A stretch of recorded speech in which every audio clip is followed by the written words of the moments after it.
Hello HSC 26-এর বাচ্চা কাচ্চারা, তোমাদের সবাইকে ওয়েলকাম করতেছি আজকে একটা স্পেশাল ভিডিওতে। আজকে আমরা চলে আসি ফাইনাল রিভিশন লাইভের কেমিস্ট্রি সেকেন্ড পেপারের 200+ এমসিকিউ এর ভিডিওটা নিয়ে। আজকের ভিডিওতে আমরা এমন সব এমসিকিউ সলভ করব যেই এমসিকিউগুলো বিগত বছরে ঘুরে ফিরে প্রত্যেকবার পরীক্ষায় আসছে। এখন কথা হচ্ছে ভাইয়া, এই 200টা এমসিকিউ যদি আমি সলভ করে ফেলি তাইলে কি আমি বোর্ডে 100 কমন পাবো?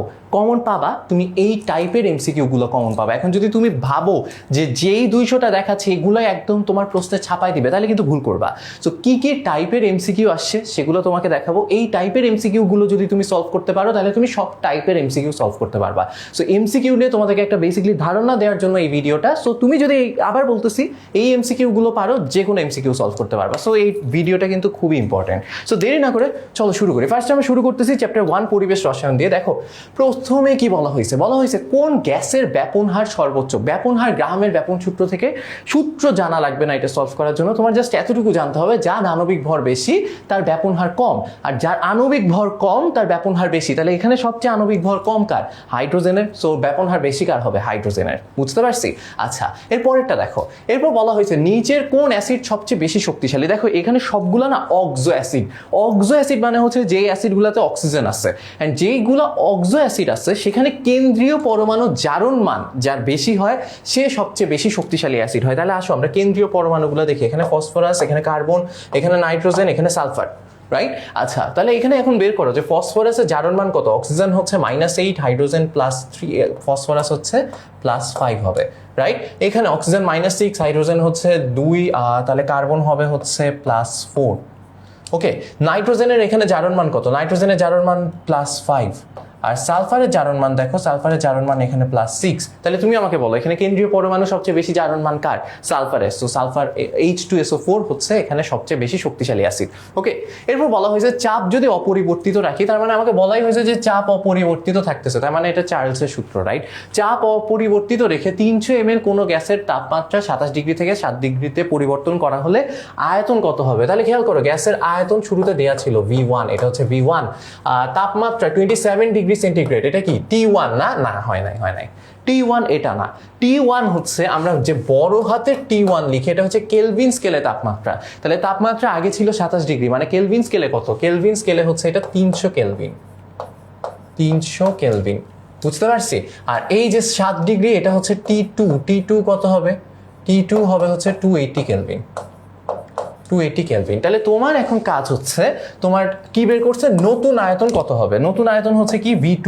তাহলে আমরা জানি V1/V2 = T1/T2, রাইট? তাহলে V2 কি হবে? এখান থেকে V2 কি হবে বলো? V2 হবে হচ্ছে T2 × V, হ্যাঁ V2 হবে, হ্যাঁ V1 × T2 / T1। ওকে, সো এখন এটা হিসাব করো। হিসাব করে দেখো V1 কত? V1 হচ্ছে 300 × T2 কত? T2 হচ্ছে 280 / 300। তাহলে 300 কাটা থাকতেছে হচ্ছে 280। অ্যান্সার হচ্ছে 280 ml। বুঝতে পারছো? আচ্ছা, এবার বলা হয়েছে এসএটিপিতে 1 মোল কার্বন ডাইঅক্সাইড গ্যাসের আয়তন কত? মানে আয়তন কত লিটার? হ্যাঁ, কার্বন ডাইঅক্সাইডের জায়গায় অন্য যে কোনো গ্যাস যদি থাকতো, এসএটিপিতে 1 মোল যে কোনো গ্যাসের আয়তন হচ্ছে 24.789 লিটার। এটা মাথায় রাখবে। আর এসটিপিতে কত? 22.4 লিটার, 22.4 লিটার। ওকে, আচ্ছা, এবার বলা হয়েছে আদর্শ গ্যাস আচরণ থেকে বিচ্যুতির সঠিক ক্রম কোনটা? তাহলে আদর্শ গ্যাসের যে আচরণ থেকে বিচ্যুতি হয়, এটার অন্যতম একটা মেইন কারণ হচ্ছে তোমার গ্যাসগুলোর মধ্যে আন্তঃআণবিক যে আকর্ষণ বল, সেটা। ঠিক আছে? তো আন্তঃআণবিক আকর্ষণ বল আর হচ্ছে আণবিক ভর, এই কয়েকটা জিনিস তোমার মাথায় রাখতে হবে। তাহলে এখানে খেয়াল করো, সবচেয়ে বেশি আণবিক ভর আছে হচ্ছে কার্বন ডাইঅক্সাইডের। এখানে গ্যাসগুলো কি কি দেখো? NH3, CO2, তারপর হচ্ছে N2, তারপর হচ্ছে H2। ইউজুয়ালি তুমি যার আণবিক ভর বেশি তাকেই সব সামনে রেখে দিলেই হবে। তাহলে জিনিসটা এভাবে সাজাইতে পারতা, CO2, তারপর হচ্ছে NH3, তারপর হচ্ছে N2, তারপর হচ্ছে না NH3 তো 17, আর N2 কত? 14 14 28। তাহলে N2, NH3, তারপর হচ্ছে আর কে বাকি আছে? H2। ঠিক আছে, এভাবে তুমি সাজাইতে পারতা। কিন্তু এখানে সমস্যা হচ্ছে NH3 যেটা আছে, এখানে আমার হাইড্রোজেন বন্ধন আছে। কি আছে, হাইড্রোজেন বন্ধন আছে, অ্যান্ড দ্যাটস ওয়াই যেহেতু হাইড্রোজেন বন্ধন আছে NH3-তে আন্তঃআণবিক আকর্ষণ বল সবচেয়ে বেশি, দ্যাটস ওয়াই NH3 চলে আসবে সবার সামনে। সো NH3 সবার সামনে রেখে বাকিটা যেমন আছে তেমন সিরিয়ালে রেখে দাও। তাহলে NH3 কার্বন ডাইঅক্সাইড নাইট্রোজেন তারপর হচ্ছে গিয়ে তোমার হাইড্রোজেন। সো অ্যান্সার হচ্ছে বি। বুঝছি? ঠিক আছে। এরপর দেখো অ্যামাগার লেখচিত্রে কোনটা ধনাত্মক বিচ্যুতি দেখায়। দেখো অ্যামাগার বক্র যেটা আছে সেখানে জাস্ট দুইটা গ্যাস সবসময় ধনাত্মক বিচ্যুতি দেখায়। মানে আমি তোমাকে যদি বলি এটা হচ্ছে তোমার PV/P গ্রাফ, PV/P যে গ্রাফটা আছে সেখানে হচ্ছে আমার আদর্শ গ্যাস যাওয়ার কথা হচ্ছে একদম সোজা সমান্তরালে, রাইট, এক্স অক্ষের সমান্তরালে যাওয়ার কথা। জাস্ট বাকি যেগুলা গ্যাস আছে, যেগুলা বাস্তব গ্যাস, সেগুলো নিচে নামে তারপর উপরে উঠে, নিচে নামে তারপর উপরে উঠে, এরকম, রাইট। কিন্তু দুইটা গ্যাস আছে যারা সব সময় এইখান থেকে সোজা উপরে চলে যেতে থাকে, সোজা উপরে চলে যায়।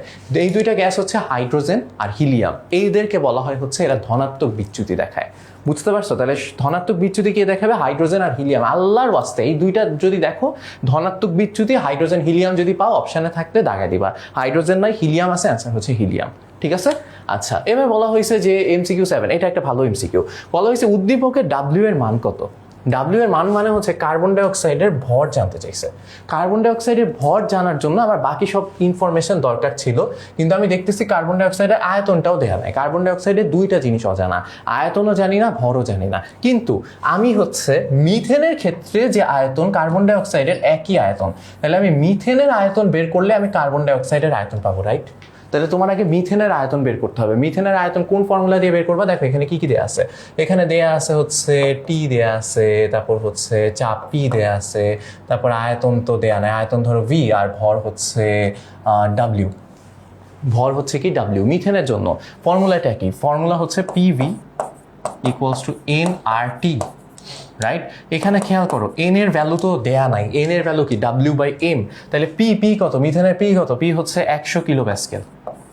100 কিলো প্যাসকেল থাকলে 100 কিলো প্যাসকেলই রাখবো। ভি আমি জানি না, ভি আমি বের করতে চাই। তাহলে ভি আমি পাবো হচ্ছে কিসে? মিটার কিউবে, রাইট? তাহলে 100 কিলো প্যাসকেল না, 100 × 10⁻³ প্যাসকেলে নিয়ে যাই, into V equals to N কত? এন আমি জানি না, ভর হচ্ছে 16 ডিভাইডেড বাই মিথেন তো 16ই হয়, মিথেনের আণবিক ভরও 16, সো W/M হচ্ছে 16 ইন্টু আর কত? আর নিব হচ্ছে 8.314। এখানে কিন্তু 0.0821 নেই নাই, কেন? কারণ 0.0821 আমরা কখন নেই? 0.0821 আমরা নেই যখন হচ্ছে আমাদের সেখানে কি কি থাকে, যখন হচ্ছে সেখানে থাকে হচ্ছে আমাদের চাপ থাকে অ্যাটমসফিয়ারে, আয়তন থাকে লিটারে, কিন্তু এখানে আমাদের চাপ আছে হচ্ছে প্যাসকেলে, আয়তন আমরা পাবো মিটার কিউবে, কোনো প্যারাই নাই। তো আমরা এখানে নিব কি 8.314 SI ইউনিটে, ঠিক আছে? সো এই আর ডিসি এখন হচ্ছে টি বের করে ফেলো। টি কত? টি হচ্ছে গিয়ে 25 ডিগ্রি, মানে হচ্ছে 298 কেলভিন। সো এখান থেকে তুমি ভি এর ভ্যালু ইজিলি বের করে ফেলতে পারবা। দেখো ভি এর ভ্যালু কত আসে? 16/16, তাহলে হচ্ছে 8.314 × 298 ডিভাইডেড বাই 100 × 10⁻³, তাহলে আসে হচ্ছে 0. দেখো ভি এর ভ্যালু আসে হচ্ছে 0.0248 মিটার কিউব। এটা কিন্তু মিটার কিউবে আসছে। তাহলে আমি ভি এর ভ্যালু যদি মিটার কিউবে পাই, কিন্তু এখানে হচ্ছে আবার চাপ অ্যাটমসফিয়ার আছে, প্যারা নাই, তাহলে আমি ভি এর ভ্যালু পাইছি 0.0248 মিটার কিউব। তাহলে এটাকে আগে হচ্ছে অ্যাটমসফিয়ারে নিয়ে যাও, এটাকে আগে কিসে নিয়ে যাবা? অ্যাটমসফিয়ারে না, লিটারে নিয়ে যাও। মিটার ভলিউমকে কেমনে অ্যাটমসফিয়ারে নেয়? এখানে মিটার কিউব আছে না, তুমি যদি লিটারে নিতে চাও কি করবা? সিম্পলি 1000 দিয়ে গুণ করে দাও। সিম্পলি যদি 1000 দিয়ে গুণ করে দাও তাহলে তুমি পাবা হচ্ছে 24.78 লিটার। 24.78 লিটার। তাহলে আমি এখানে সেটাই লিখবো, 24.78 লিটার। তাহলে এখানে দেখো আমি ভলিউম বের করে ফেলছি 24.78 লিটার। আমার কাছে চাপ দেয়া আছে, তাপমাত্রা দেয়া আছে, সবই দেয়া আছে। এখন আমার ডাব্লিউ বের করা আমার জন্য একদম ডাল ভাত। তাহলে আমার ফর্মুলা আবার কি? পিভি ইকুয়ালস টু আবার W/M আর টি। সো এখানে পি কিসে আছে? পি হচ্ছে অ্যাটমসফিয়ারে আছে, সো পি হচ্ছে 1। এরপর ভি কত? ভি হচ্ছে এই যে আয়তন বের করলাম, এই যে আমরা 24.78। ডাব্লিউ আমরা জানি না, এম আমরা জানি, এটা যেহেতু কার্বন ডাইঅক্সাইড গ্যাস, এম হচ্ছে 44 ইন্টু আর কত? আর হচ্ছে আমরা এবার বসাবো হচ্ছে 0.0821, কারণ হচ্ছে এটা আমরা লিটার আর অ্যাটমসফিয়ারে নিছি, ইন্টু টেম্পারেচার 0 ডিগ্রি মানে 273 কেলভিন। এই সবগুলা বসাও, তাহলে তুমি দেখবা ডাব্লিউ পেয়ে গেছো। ডাব্লিউ কত আসবে তোমার? ডাব্লিউ আসবে হচ্ছে, আমি স্লাইড চেঞ্জার কি করছি, ডাব্লিউ আসবে হচ্ছে গিয়ে তোমার 48.723। ঠিক আছে। আচ্ছা, এরপরটা দেখো, এসিটিপিতে একটা গ্যাসের ঘনত্ব 1.75 গ্রাম পার লিটার হলে গ্যাসটার আরএমএস বেগ কত? তাহলে ফার্স্ট অফ অল এসিটিপি দেখে প্যারা খেয়ে যাও না, আমাদের যে ফর্মুলা আছে আরএমএস ভেলোসিটির ফর্মুলা হচ্ছে 3p/d √/। তাহলে এটা হচ্ছে তোমার লাগবে, বাট এসিটিপিতে কিন্তু প্রেশার চেঞ্জ হয় না, জাস্ট টেম্পারেচার চেঞ্জ হয়। প্রেশার কত থাকে? প্রেশার 1 অ্যাটমসফিয়ারই থাকে, প্যাসকেল যে 101325 সেটাই থাকে। বাট ইউজুয়ালি আমরা ধরে নিই এসিটিপিতে আমার প্রেশার হচ্ছে 10⁵ প্যাসকেল, ঠিক আছে। সো 10⁵ প্যাসকেল আমি যদি ধরি, আর আমার ডেনসিটি যেটা লাগবে এটা কিন্তু এসআই ইউনিটে নিতে হবে। এটা আছে কি 1.75 গ্রাম, নিচে আছে হচ্ছে 1 লিটার, রাইট? সো এটাকে আমার হচ্ছে কেজি পার মিটার কিউবে নিতে হবে। তাহলে দেখো কেজি পার মিটার কিউবে কীভাবে নিবা?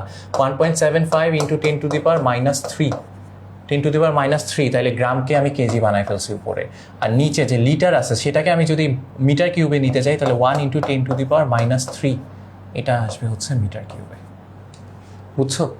মাথায় ঢুকছে? অ্যান্ড মজার জিনিস দেখো, 10⁻³ কাটা চলে গেছে, তাহলে আলটিমেটলি এখান থেকে কি থাকতেছে? এখান থেকে থাকে হচ্ছে 1.75 KG per metre cube. Same gram per litre যা, কেজি পার মিটার কিউব একই কথা।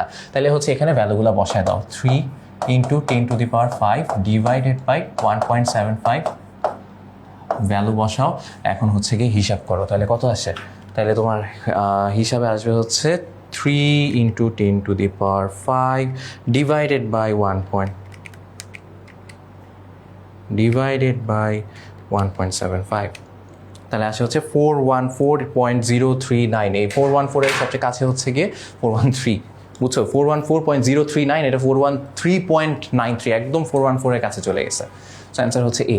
ওকে, এবার বলা হয়েছে কোন গ্যাসটি অ্যাসিড বৃষ্টির কারণ? সালফার ডাইঅক্সাইড এখানে অ্যাসিড বৃষ্টির কারণ। সো অ্যাসিড বৃষ্টির কারণ যে গ্যাসগুলো আছে সেগুলো একটু পড়ে নিবা। এখানে বলছে যে 1.032 গ্রাম অক্সিজেন আর এত গ্রাম কার্বন ডাইঅক্সাইড মিশ্রণে কার্বন ডাইঅক্সাইডের মোল ভগ্নাংশ কত? তাহলে এই যে অক্সিজেন আছে এটাকে মোলে নাও, মোলে নিয়ে হচ্ছে গিয়ে হিসাব করো। তাহলে অক্সিজেনকে আমি যদি মোলে নিই, 1.032 ডিভাইডেড বাই অক্সিজেন কত? অক্সিজেন হচ্ছে 32। অক্সিজেন যেহেতু গ্যাস অবস্থায় আছে তাই 32, এটা হচ্ছে ওর মোল সংখ্যা। আর কার্বন ডাইঅক্সাইড কত? 573 ডিভাইডেড বাই 44, এটা হচ্ছে কার্বন ডাইঅক্সাইডের মোল সংখ্যা, ঠিক আছে? এটা কার মোল সংখ্যা?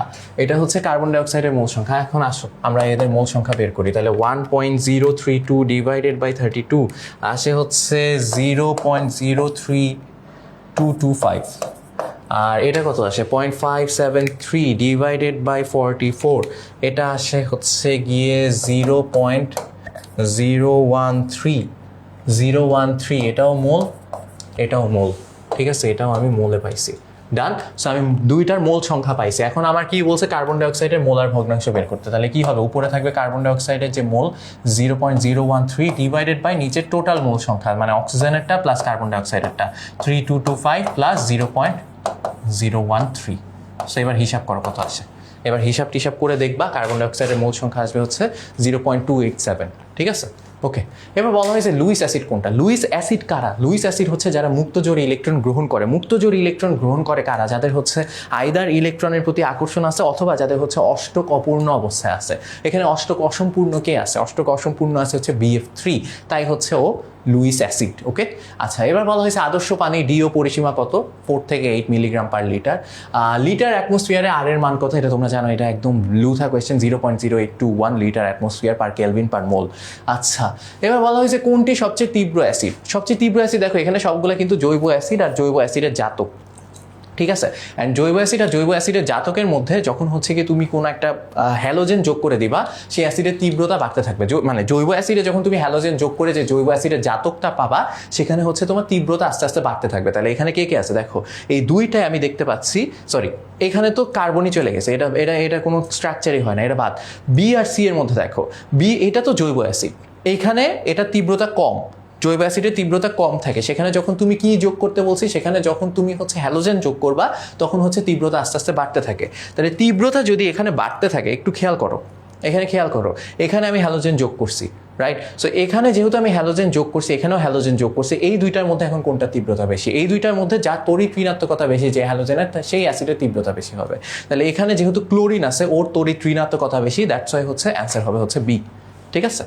ওকে, এবার বলা হয়েছে যে কোন লেখচিত্রটি আইসোথার্ম সমর্থন করে। এটা একটা বাজে কোয়েশ্চেন হয়েছে, কারণ এখানে লেখচিত্র দেখাই নাই। লেখচিত্র দেখাইলে ভালো হইতো, এন্ড এখানে লিখে দিচ্ছে স্থির তাপমাত্রা, সো অ্যান্সার হবে এ। তো আইসোথার্ম মানেই টেম্পারেচার সেম থাকতেছে। এক মোল গ্যাসের গতিশক্তি সমীকরণ কোনটা? এক মোল গ্যাসের, দেখো গ্যাসের গতিশক্তি সমীকরণ হচ্ছে 3/2 nRT, রাইট? যেহেতু এক মোল বলে দিছে, কত মোল বলে দিছে? এক মোল বলে দিছে, সো এন এর ভ্যালু বসাবা হচ্ছে 1। তাহলে এন এর ভ্যালু যদি 1 বসাও তাহলে ফর্মুলা আসে হচ্ছে 3/2 RT। তাহলে সেটা কি আসে সিতে। ওকে, আচ্ছা এবার বলছে 29 ডিগ্রি সেন্টিগ্রেড তাপমাত্রায় 3 গ্রাম নাইট্রোজেনের মোট গতিশক্তি কত জুল? তাহলে তোমার যেটা করতে হবে 3/2 nRT। এখানে তোমার দুইটা জিনিস জানতে হয়, এক হচ্ছে গ্যাসের মোল সংখ্যা, আরেকটা হচ্ছে টেম্পারেচার। মোল সংখ্যা আর টেম্পারেচার। সো গ্যাসের মোল সংখ্যা এখানে কত হবে বলো তো? 3 নাইট্রোজেন যেহেতু 28, কত আসে দেখো। আর টেম্পারেচার কত দেওয়া আছে? 29 ডিগ্রি সেন্টিগ্রেড। 29 ডিগ্রি সেন্টিগ্রেড মানে কত? 29 ডিগ্রি সেন্টিগ্রেড মানে হচ্ছে 302 কেলভিন। তাহলে এখানে ভ্যালুগুলো বসাও, 3/2 ইন্টু ওই যে 3/28 ইন্টু আর কত? আর হচ্ছে গিয়ে তোমার হচ্ছে 8.314 ইন্টু টেম্পারেচার কত? টেম্পারেচার হচ্ছে 302 কেলভিন। বসায় দেখো অ্যান্সার কত আসে। অ্যান্সার আসবে হচ্ছে 3/2 ইন্টু 3/28 ইন্টু 8.314 ইন্টু 302। অ্যান্সার আসে হচ্ছে 403.5। অ্যান্সার হচ্ছে এ। ঠিক আছে, ওকে। বলা হয়েছে কোনটা গ্রাহামের ব্যাপন সূত্র? গ্রাহামের ব্যাপন সূত্র আমরা কোনটা জানি? আগে হচ্ছে আমরা লিখে নিই R1/R2 ইকুয়ালস টু √M2/M1। এটা কি আছে? না, এখানে নাই। এখানে আছে M1/M2, সো এটা বাদ, এটা হবে না। আর কখনো এম এর সমানুপাতিক তো নাই, এটাও বাদ। তাহলে এই যে দেখো, এদেরকে যদি আর গুণন করো তাহলে তুমি এটা পেয়ে যাও। আর গুণন করলে কি পেয়ে যাও? এ পেয়ে যাও। এখানে অ্যান্সার ভুল আসছে, অ্যান্সার হবে এ। ঠিক আছে, অ্যান্সার কি হবে? অ্যান্সার এ হবে। ওকে, বলা হয়েছে নিচের কোনটি দুর্বল অনুবন্ধী ক্ষারক? দুর্বল অনুবন্ধী ক্ষারক তোমার কাছে জানতে চাইছে। এখন অনুবন্ধী ক্ষারকটা কি? এটার জন্য তোমার একটু ব্রনস্টেড-লাউরি থিওরিটা জানতে হবে। তাহলে ব্রনস্টেড-লাউরি থিওরিটা দেখো। ব্রনস্টেড-লাউরি থিওরি অনুযায়ী যারা হচ্ছে প্রোটন দান করে তারাই হচ্ছে অ্যাসিড। ঠিক আছে, যারা প্রোটন দান করে তারা কি? তারা হচ্ছে অ্যাসিড। তাহলে খেয়াল করো, যেমন হচ্ছে ধরো HCl। ঠিক আছে, HCl কি করছে? HCl কারো একটার সাথে বিক্রিয়া করছে। HCl কার সাথে বিক্রিয়া করছে? ধরো পানির সাথে বিক্রিয়া করছে। HCl পানির সাথে বিক্রিয়া করে যে জিনিসটা তৈরি করছে সেটা হচ্ছে H3O+, মানে পানিতে প্রোটন দান করছে। ঠিক আছে, পানিতে কি দান করছে? প্রোটন দান করছে। আর ও হচ্ছে এই যে দেখো, HCl তো প্রোটন দান করে দিচ্ছে, তাহলে ওখানে কি অবশিষ্ট থাকে? H+টা তো চলে গিয়ে H2 এর সাথে যুক্ত হয়ে গেছে। তাহলে এখানে অবশিষ্ট থাকছে কি? এখানে অবশিষ্ট থাকছে হচ্ছে Cl-। তাইলে বলো এখানে অ্যাসিড কে? HCl যে ছিল সে তো প্রোটন দান করে দিছে, তাইলে HCl হচ্ছে এখানে অ্যাসিড। সেই প্রোটনটা গ্রহণ করছে কি? সেই প্রোটনটা গ্রহণ করছে হচ্ছে পানি। তাই পানি হচ্ছে ব্রনস্টেড-লাউরি থিওরি অনুযায়ী এই জায়গায় বেস। ঠিক আছে, তাহলে HCl কি? যেহেতু H+ দান করছে ও অ্যাসিড, আর পানি কি? পানি হচ্ছে বেস। এখন খেয়াল করো, এই যে HCl যে প্রোটন দান করছে, প্রোটন দান করার পর ওর চেহারা কেমন হয়েছে? ওর চেহারা হয়েছে হচ্ছে যে দেখো, প্রোটন দান করার পর ওর চেহারা হয়েছে এরকম, Cl- হয়ে গেছে। আগে ছিল HCl, প্রোটন দান করে দিছে তাই ও অ্যাসিড, এখন ও হয়ে গেছে এরকম Cl-। এখন বুঝো, HCl কোনো একটা অ্যাসিড প্রোটন দান করার পর যেটা অবশিষ্ট থাকে সেটাই হচ্ছে, মানে যে জিনিসটা তৈরি হয়, ও প্রোটন আগে ছিল HCl, প্রোটন দান করার পর ও এখন হয়ে গেছে কি? Cl-। এইটাই হচ্ছে এই অ্যাসিডটার অনুবন্ধী ক্ষার। বুঝতে পারছো? তাহলে অ্যাসিডকে যে প্রোটন দান করে, তাহলে অ্যাসিড যখন প্রোটন দান করে ফেলছে, প্রোটন দান করার পর যে চেহারা দাঁড়াইছে ওর, এটা হচ্ছে ওর অনুবন্ধী ক্ষার। ওই অ্যাসিডটার অনুবন্ধী ক্ষার। ওই অ্যাসিডটার কি? অনুবন্ধী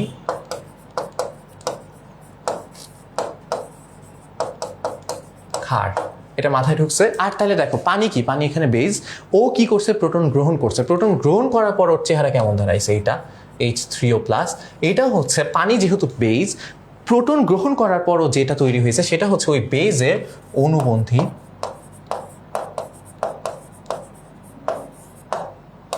অ্যাসিড। বুঝছো? এখন ভাই HCl অ্যাসিড ছিল, বুঝতে পারছি। প্রোটন গ্রহণ করছে, প্রোটন দান করছে, সেটাও বুঝতে পারছি। প্রোটন দান করার পর যে চেহারা হয়েছে সেটাকে আপনি অনুবন্ধী ক্ষার বলতেছেন, সেটাও বুঝতে পারছি। কিন্তু কেন ক্ষার? কেন? আর যে ক্ষার, সে প্রোটন গ্রহণ করার পর যেটা তৈরি হয়েছে সেটা অ্যাসিড কেন?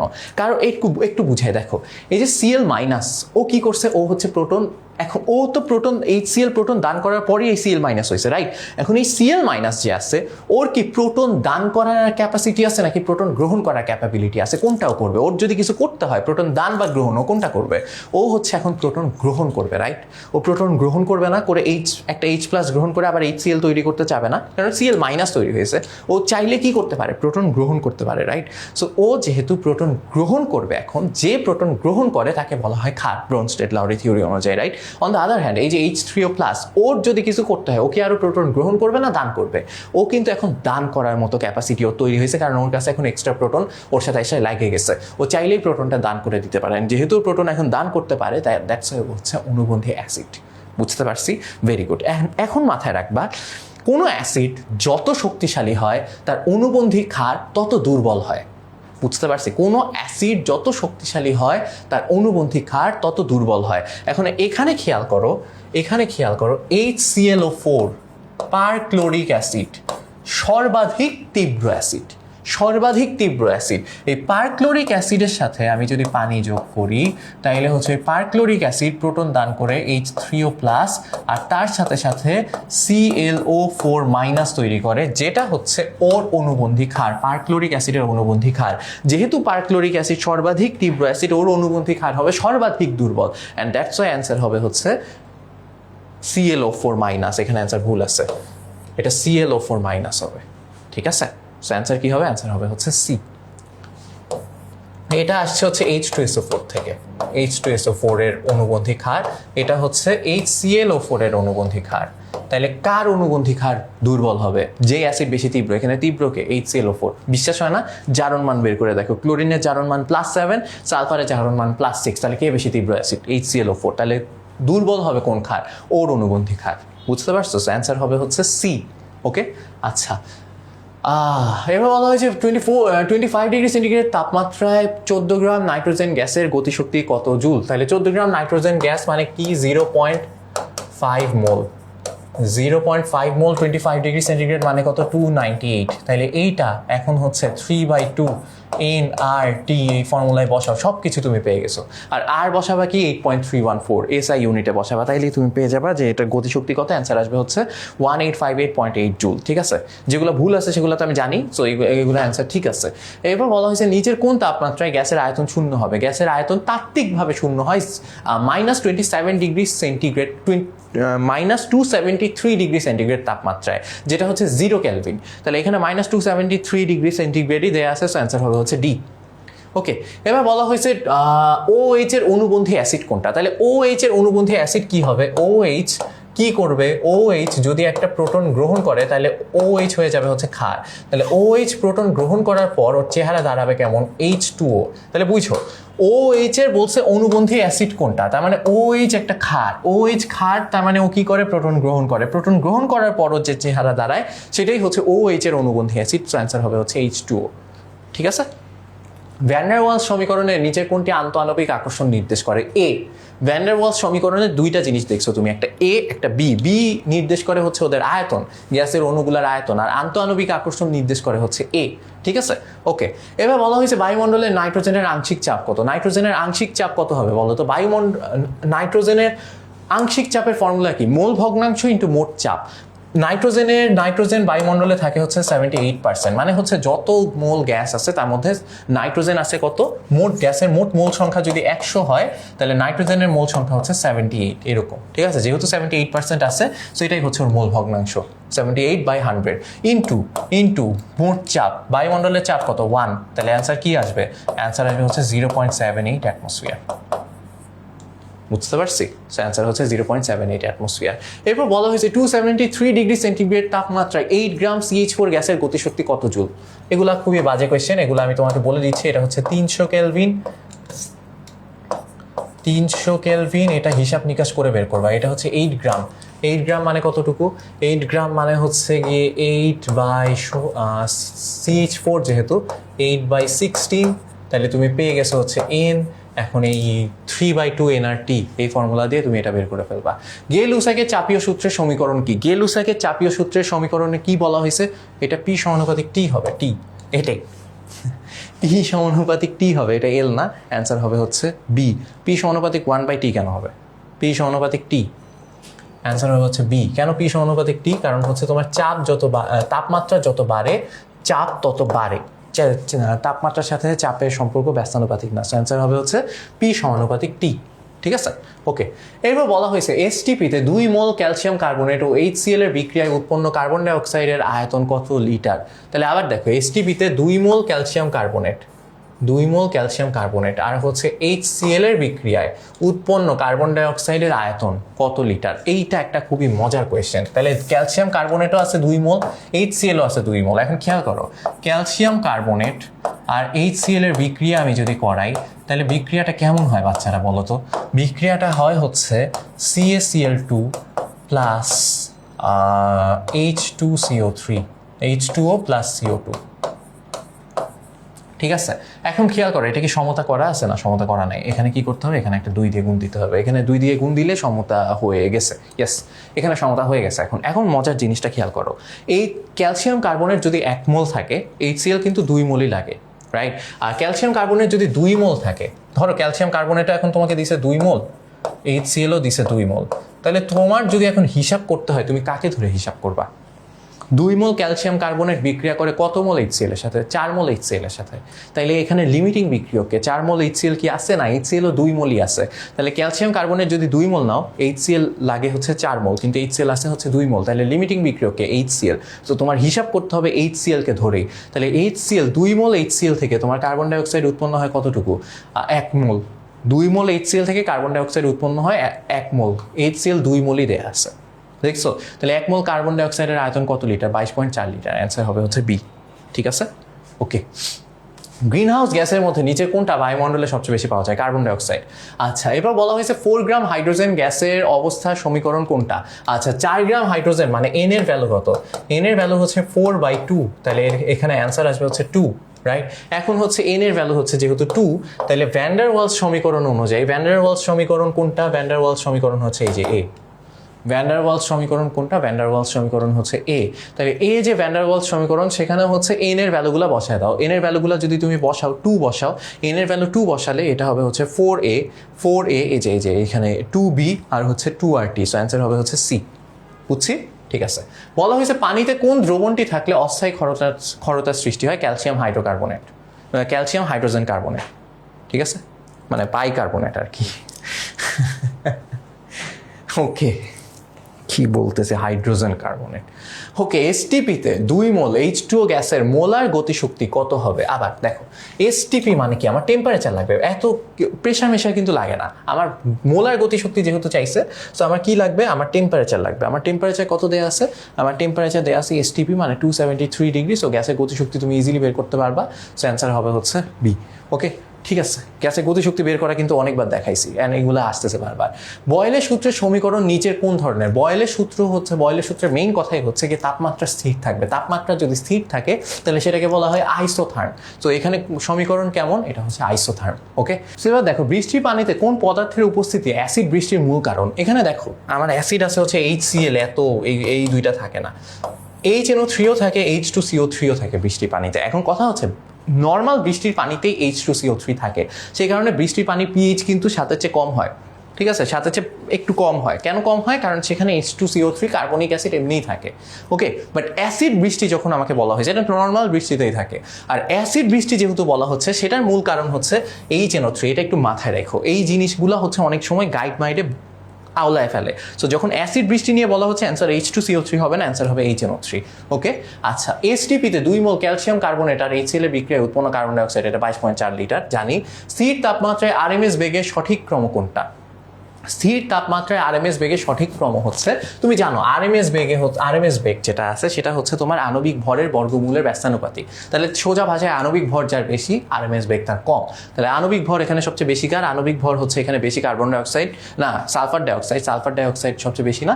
হ্যাঁ, কারণ হচ্ছে 32 + 32, তাহলে 64। তাহলে সালফার ডাই অক্সাইড সবচেয়ে বেশি, মানে ওর আণবিক ভর সবচেয়ে বেশি, তারপর কার্বন ডাই অক্সাইড, তারপর হচ্ছে অক্সিজেন। তাহলে সবচেয়ে কম আণবিক ভর কার? অক্সিজেন। তাহলে আরএমএস বেগ বেশি কার? অক্সিজেনের। তাহলে oxygen, carbon die oxide, sulphur die oxide, answer হচ্ছে এ। ঠিক আছে, ওকে। আচ্ছা, NH3 + H2O ওই পাশে গিয়ে বানাইছে হচ্ছে NH4+ আর OH, এই বিক্রিয়ায় অনুবন্ধী অম্ল কোনটা? তাহলে খেয়াল করো, এখানে NH3 কি করছে দেখো তো, NH3 প্রোটন গ্রহণ করছে, NH3 কি করছে, প্রোটন গ্রহণ করছে, প্রোটন গ্রহণ করে NH4+ বানাইছে। তাহলে NH3 কি করছে, প্রোটন গ্রহণ করছে, তাহলে কি ও একটা কি ও ক্ষার, আর ও প্রোটন গ্রহণ করে যেটা বানাইছে সেটাই হচ্ছে অনুবন্ধী অম্ল, তাহলে NH4+ হবে অ্যান্সার। ওকে, আচ্ছা, এবার বলা হয়েছে কোন গ্যাসটি আদর্শ গ্যাসের থেকে আচরণ থেকে সবচেয়ে কম বিচ্যুতি দেখায়। সবচেয়ে কম বিচ্যুতি দেখায় হচ্ছে হিলিয়াম, কারণ ফার্স্ট অফ অল ও এক পরমাণু, ওর মধ্যে আর খুবই ছোট, আর ওর মধ্যে আন্তঃআণবিক আকর্ষণ বল অনেক কম। সো ও হচ্ছে যে তোমার যে PV/P যে গ্রাফটা, সেখানে হচ্ছে আদর্শ গ্যাসের যে রেখা সেটা খুব কাছ দিয়ে একটু উপরের দিকে হয়ে থাকে। ঠিক আছে, অ্যান্সার হবে হচ্ছে হিলিয়াম। ওকে, এসটিপিতে 1 লিটার গ্যাসের ভর 1.43 গ্রাম হলে গ্যাসটা কি? তো এসটিপিতে 1 লিটার গ্যাসের ভর এত, তাহলে 22.4 লিটার গ্যাসের ভর কত? 22.4 লিটার গ্যাসের ভর হচ্ছে 1.43 ইন্টু আর 22.4, সেটা আসবে হচ্ছে 22.4-এর চেয়ে অবশ্যই বেশি। কিন্তু দেখো এখানে এখানে ক্যালকুলেটর চাপারও দরকার নেই, তুমি হাইড্রোজেন জানো, হাইড্রোজেনের ভর কত? হাইড্রোজেনের ভর হচ্ছে 4 গ্রাম, 2 গ্রাম। অক্সিজেন কত? 32 গ্রাম। নাইট্রোজেন কত? নাইট্রোজেন হচ্ছে 28 গ্রাম। আর ক্লোরিন কত? ক্লোরিন হচ্ছে গিয়ে 71 গ্রাম। তোমার কি মনে হয় 22.4-এর সাথে 1.43 মানে প্রায় 1.5 আমি যদি গুণ দেই, তাহলে সেটা কিসের কোন ভ্যালুর কাছাকাছি যাবে? সেটা হচ্ছে গিয়ে তোমার 32 এর কাছাকাছি যাওয়া উচিত। হিসাব করে দেখো 32 পয়েন্ট কিছু একটা আসবে। ঠিক আছে, এটা ক্যালকুলেটরও চাপা লাগে না, কমন সেন্স দিয়ে করে দেওয়া যায়। ওকে, এরপর হচ্ছে পানীয় জলে WHO অনুমোদিত AS এর সর্বোচ্চ গ্রহণযোগ্য মাত্রা কোনটা? এখানে একটাও না, এত বেশি ppm WHO অনুমোদিত না। WHO অনুমোদিত আর্সেনিকের তোমার মাত্রা হচ্ছে 0.01 ppm। কিন্তু এই 0.01 ppm যদি তুমি হচ্ছে কি ফলো করতে যাও, মানে আমাদের হচ্ছে একটা ছোটোখাটো অ্যাটাচমেন্ট হয়েছিল DPHE-তে, যারা হচ্ছে মূলত ঢাকার বাইরে যেগুলো ওয়াসার এরিয়া, সেটার বাইরে হচ্ছে গিয়ে পানি, তারপর হচ্ছে স্যানিটারি, এগুলো নিয়ে কাজ কারবার করে। সো ব্যাপারটা হচ্ছে তোমার ওখানে গিয়ে আমরা যেটা শিখছি সেটা হচ্ছে মানে জানছি সেটা হচ্ছে WHO অনুমোদিত মাত্রা হচ্ছে 0.01 ppm। ঠিক আছে, কিন্তু বাংলাদেশে আর্সেনিকের মাত্রা এত বেশি, তুমি যদি এটা ফলো করতে চাও তাহলে মোটামুটি কোনো পানি আর খাওয়া যাবে না, গ্রামাঞ্চলে মোটামুটি কোনো পানি আর খাওয়া যাবে না। দ্যাটস ওয়াই হচ্ছে বাংলাদেশের জন্য এই মাত্রাটা উঠায় নেওয়া হয়েছে, একটু বাড়ায় দেওয়া হয়েছে, যে 0.05 ppm পর্যন্ত নেওয়া হয়েছে। যে আচ্ছা ঠিক আছে, পানিতে যদি 0.05 ppm পর্যন্তও থাকে, যেহেতু বাংলাদেশের মানুষ আর্সেনিক পানি খেয়ে খেয়ে মোটামুটি একটা মানে ওদের সহনশীলতা তৈরি হয়ে গেছে, তো বাংলাদেশের মানুষের জন্য 0.05 ppm পর্যন্ত আর্সেনিক থাকলে সেই পানি খাওয়া যাবে, বুঝছো? কিন্তু WHO অনুমোদিত মাত্রা হচ্ছে 0.01 ppm, এটা জানিয়ে রাখো। ওকে, এখানে একটা অ্যান্সার না, এটা বাদ। এই যে দেখো WHO, এই যে এখানে ঠিক অপশন আছে, WHO এর মতে পানিতে আর্সেনিকের সহনীয় মাত্রা কত? 0.01 ppm, এটা WHO, আর বাংলাদেশের জন্য 0.05 ppm। ঠিক আছে, ওকে। আচ্ছা, এখানে দেখো বলা হয়েছে OH এর অনুবন্ধীয় অম্ল কোনটা? OH এর অনুবন্ধীয় অম্ল একটু আগেই দেখাইছি, ও যদি H+ গ্রহণ করে, প্রোটন গ্রহণ করে, অনুবন্ধীয় অম্ল হবে H2O, রাইট? ওকে, এরপর বলা হয়েছে যে কই গেল, 27 ডিগ্রি সেন্টিগ্রেড তাপমাত্রায় অক্সিজেন গ্যাসের RMS বেগ কত? 27 ডিগ্রি সেন্টিগ্রেড তাপমাত্রা দিয়ে দিছে, তোমার হচ্ছে অক্সিজেন গ্যাসের RMS ভেলোসিটি বের করতে হয়েছে। RMS ভেলোসিটির যে ফর্মুলা সেটা দিয়ে দিবা। জাস্ট একটা জিনিস মাথায় রাখবা, অক্সিজেনের যে তোমার হচ্ছে গিয়ে তোমার আণবিক ভর সেটা কি 32 জানো না, কিন্তু এটা নিবা হচ্ছে 32 ইন্টু 10⁻³ এটা বসাবা আণবিক ভরের জায়গায়, সব কিছু SI ইউনিটে বসাবা, বুঝতে পারছো? আর এর যে ভ্যালু সেটাও বসাবা কত? 8.314। Got it? ঠিক আছে, তাহলে অ্যান্সার পাবা হচ্ছে বি। ওকে, আচ্ছা, বলা হয়েছে দুইটি এনানসিওমার, আমরা অর্গানিক কেমিস্ট্রিতে চলে আসছি। কি প্রশ্ন, যে দুইটি এনানসিওমারের সমাণুর মিশ্রণের নাম কি? দুইটা এনানসিওমার সমাণু যদি মিশ্রণ করা হয় তাহলে সেটাকে কি বলা হয়? সেটাকে বলা হয় হচ্ছে রেসিমিক মিশ্রণ। আচ্ছা, এখানে বলা হয়েছে এই যৌগটায় কার্বন কার্বন যে সিঙ্গেল বন্ড, এই বন্ধনটা এখানে কোন ধরনের সংকরায়ন হয়েছে? সো এখানে খেয়াল করো, এই জায়গাটায় এই কার্বন কোন সংকরায়ন, এই কার্বন কোন সংকরায়ন হয়েছে সেটা তোমার বের করতে হবে। তাহলে ফার্স্টে এই কার্বনেরটা বের করো, এই কার্বনের দিকে তাকাও, এই কার্বনের এখানে 3টা বন্ধনের মধ্যে একটা হবে হচ্ছে সিগমা বন্ধন, আর এই পাশে কি? এই পাশে হচ্ছে আরেকটা সিগমা বন্ধন, তাহলে 2টা সিগমা বন্ধন যার আছে। আর মাথায় রাখবা কোন সংকরায়ন হয়েছে সেটার সবচেয়ে মানে মূল ফর্মুলা হচ্ছে তোমার যে কয়টা সিগমা বন্ধন আছে, সিগমা বন্ধন প্লাস মুক্ত জোড় ইলেকট্রন যে কয়টা আছে, মুক্ত জোড় ইলেকট্রন, এই ভ্যালুটা বের করবা। যদি আসে হচ্ছে 2 তাহলে এসপি সংকরায়ন, তাহলে বুঝবা এখান থেকে যে ভ্যালুটা আসবে সেটা থেকে তুমি বুঝতে পারবা যে এখানে কয়টা অরবিটাল সংকরায়নে অংশ নিচ্ছে, ঠিক আছে? তাহলে এই কার্বনে দেখো কোনো মুক্তচরী ইলেকট্রন তো নাই, দুইটা সিগমা বন্ধন আছে, তাহলে এখানে ভ্যালু আসে 2 মানে কি? এটা হচ্ছে এসপি সংকরায়ন, দুইটা অরবিটাল সংকরায়নে অংশ নিচ্ছে, এসপি সংকরায়ন। আর এই কার্বনের দিকে তাকাও, এই কার্বনের দিকে তুমি তাকাইলে দেখবা যে এখানে একটা সিগমা বন্ধন, এখানে আরেকটা সিগমা বন্ধন, দুইটার মধ্যে একটা সিগমা বন্ধন, আরেকটা সিগমা বন্ধন আছে এই হাইড্রোজেনের সাথে একটা সিগমা বন্ধন আছে, রাইট? তাহলে 3টা সিগমা বন্ধন, তাহলে আর কোনো মুক্তচরী ইলেকট্রন নাই, যেহেতু 3টা অরবিটাল বন্ধনের অংশ নিচ্ছে, সো sp2, তাহলে sp আর sp2, সো অ্যান্সার হচ্ছে এ। ওকে, আচ্ছা, এবার বলা হয়েছে যে নিচের কোনটি অ্যারোমেটিক চক্রের জন্য সক্রিয়কারী মূলক? অ্যারোমেটিক চক্রের জন্য সক্রিয়কারী মূলক যারা, তারাই অর্থপ্যারা নির্দেশক, এটা মাথায় রাখবা। অ্যারোমেটিক চক্রের জন্য যারা সক্রিয়কারী তারাই হচ্ছে অর্থপ্যারা নির্দেশক, এটা মাথায় রাখবা। সো এটা তোমরা অনেকে মুখস্থ করো, কোনটা অর্থপ্যারা নির্দেশক, কোনটা সক্রিয়কারী মূলক। আমি না মুখস্থ করতাম না, এটা একটা ট্রিক আছে। এটা ট্রিক হচ্ছে তোমার জাস্ট খেয়াল রাখতে হবে ওই যে তোমার যে বেনজিন চক্রের সাথে যে মূলকটা যুক্ত হচ্ছে, তাহলে লেটস সে আমি একটু এখানে বেনজিন চক্র আঁকাই 4টা।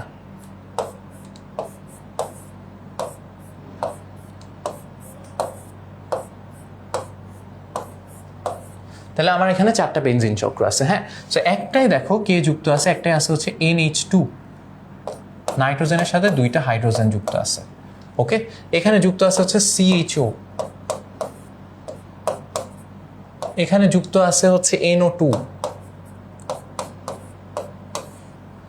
আর কে যুক্ত আছে, আর যুক্ত আছে হচ্ছে এখানে ওই আয়ন টায়ন দিলাম না, C double bond O OH। এখানে একটু খেয়াল করো, মজার জিনিস যেটা হচ্ছে, বাকিগুলো দেখাই পরে আসলটা অ্যান্সার দিচ্ছি। এখানে বেনজিন চক্রের সাথে কে যুক্ত আছে? বেনজিন চক্রের সাথে যুক্ত আছে হচ্ছে কার্বন, এখানে বেনজিন চক্রের সাথে যুক্ত আছে হচ্ছে নাইট্রোজেন, এখানে বেনজিন চক্রের সাথে যুক্ত আছে হচ্ছে কার্বন। এই বেনজিন চক্রের সাথে যারা যুক্ত আছে ওদের সাথে আবার কে যুক্ত আছে সেটা একটু দেখো। বেনজিন চক্রে এখানে কার্বন যুক্ত আছে না, কার্বনের সাথে যুক্ত আছে হচ্ছে অক্সিজেন।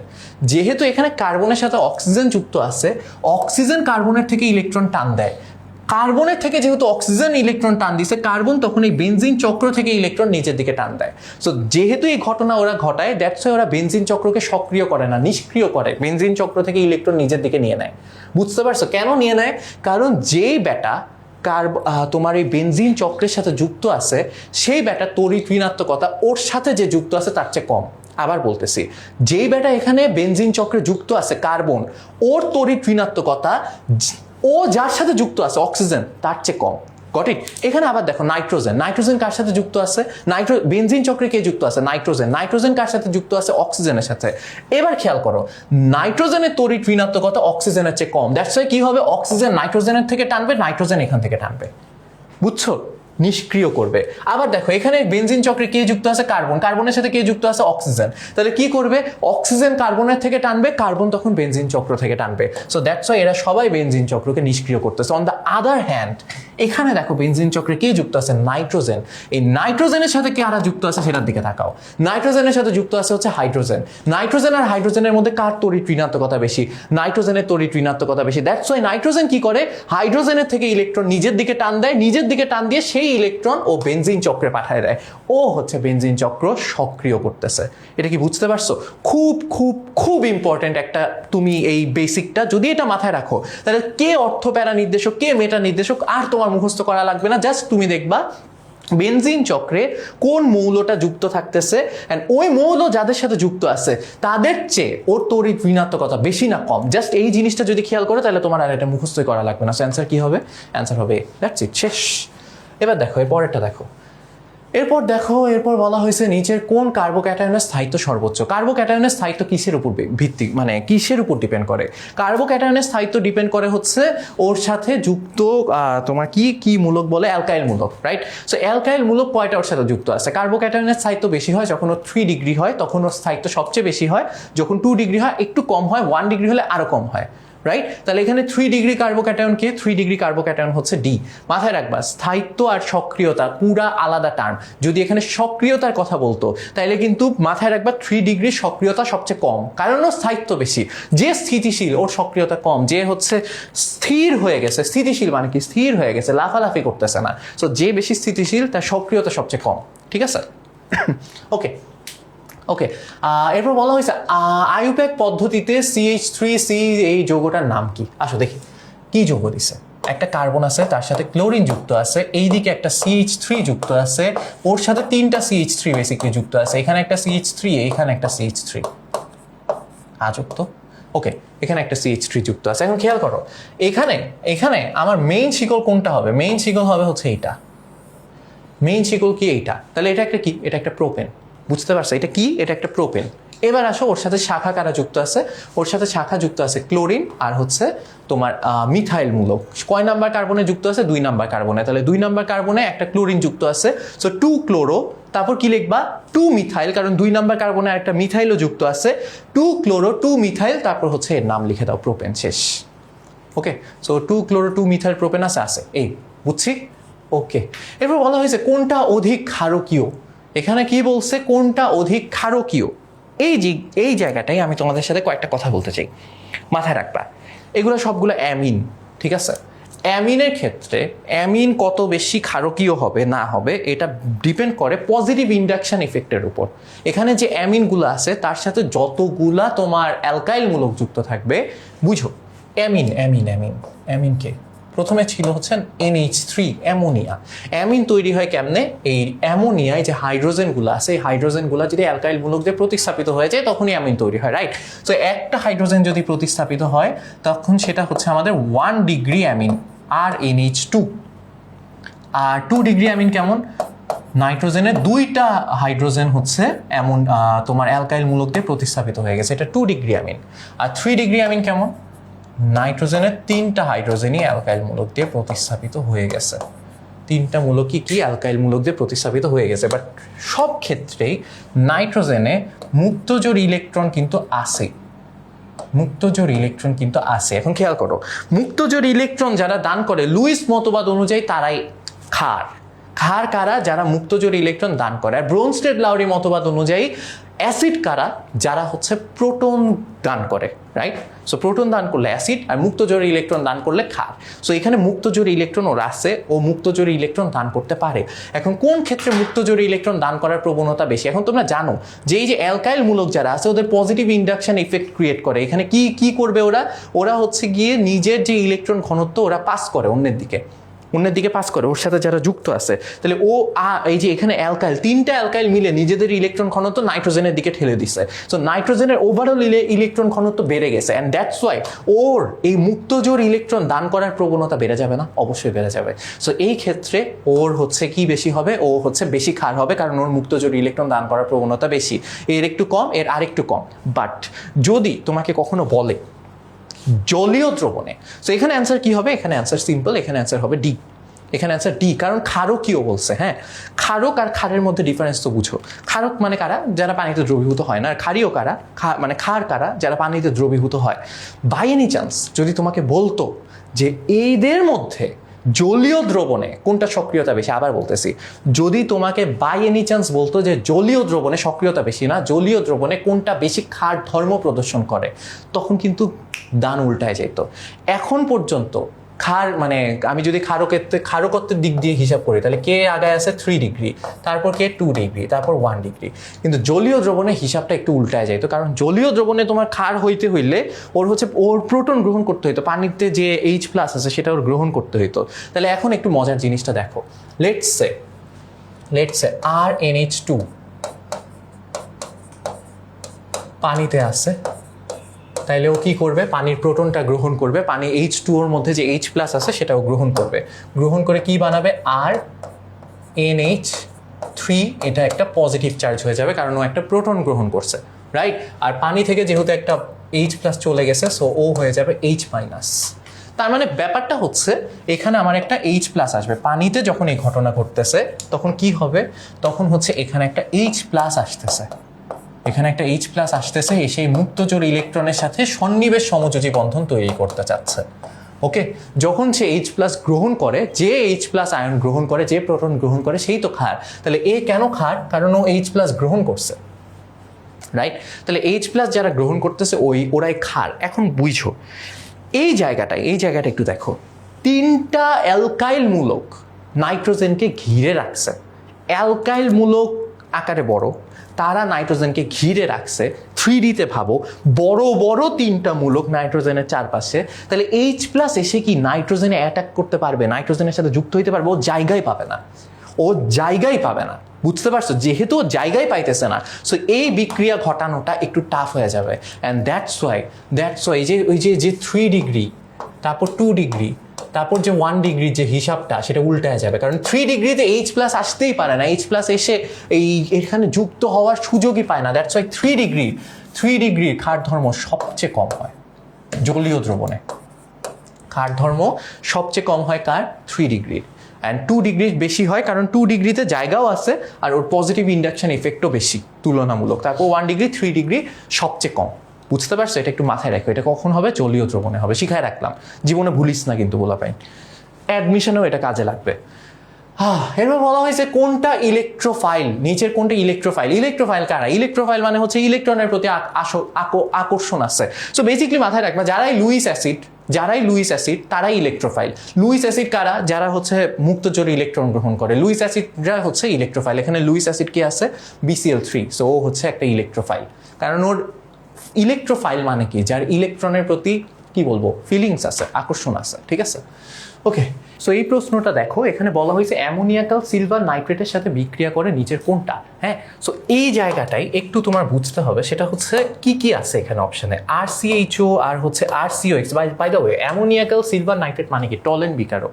টলেন বিকারকের সাথে বিক্রিয়া করে কে কে যখন অ্যান্সার চাইছে, তখন মাথায় রাখবা অ্যালডিহাইডও বিক্রিয়া করে, আবার হচ্ছে তোমার টার্মিনাল অ্যালকাইন হচ্ছে যেখানে ট্রিপল বন্ড যেটা আছে সেটা মাঝখানে না, একদম এন্ডে থাকে। হ্যাঁ, যে মানে হচ্ছে ধরো যতগুলাই কার্বন থাকুক এই যে একদম টার্মিনালে হচ্ছে ট্রিপল বন্ড আছে।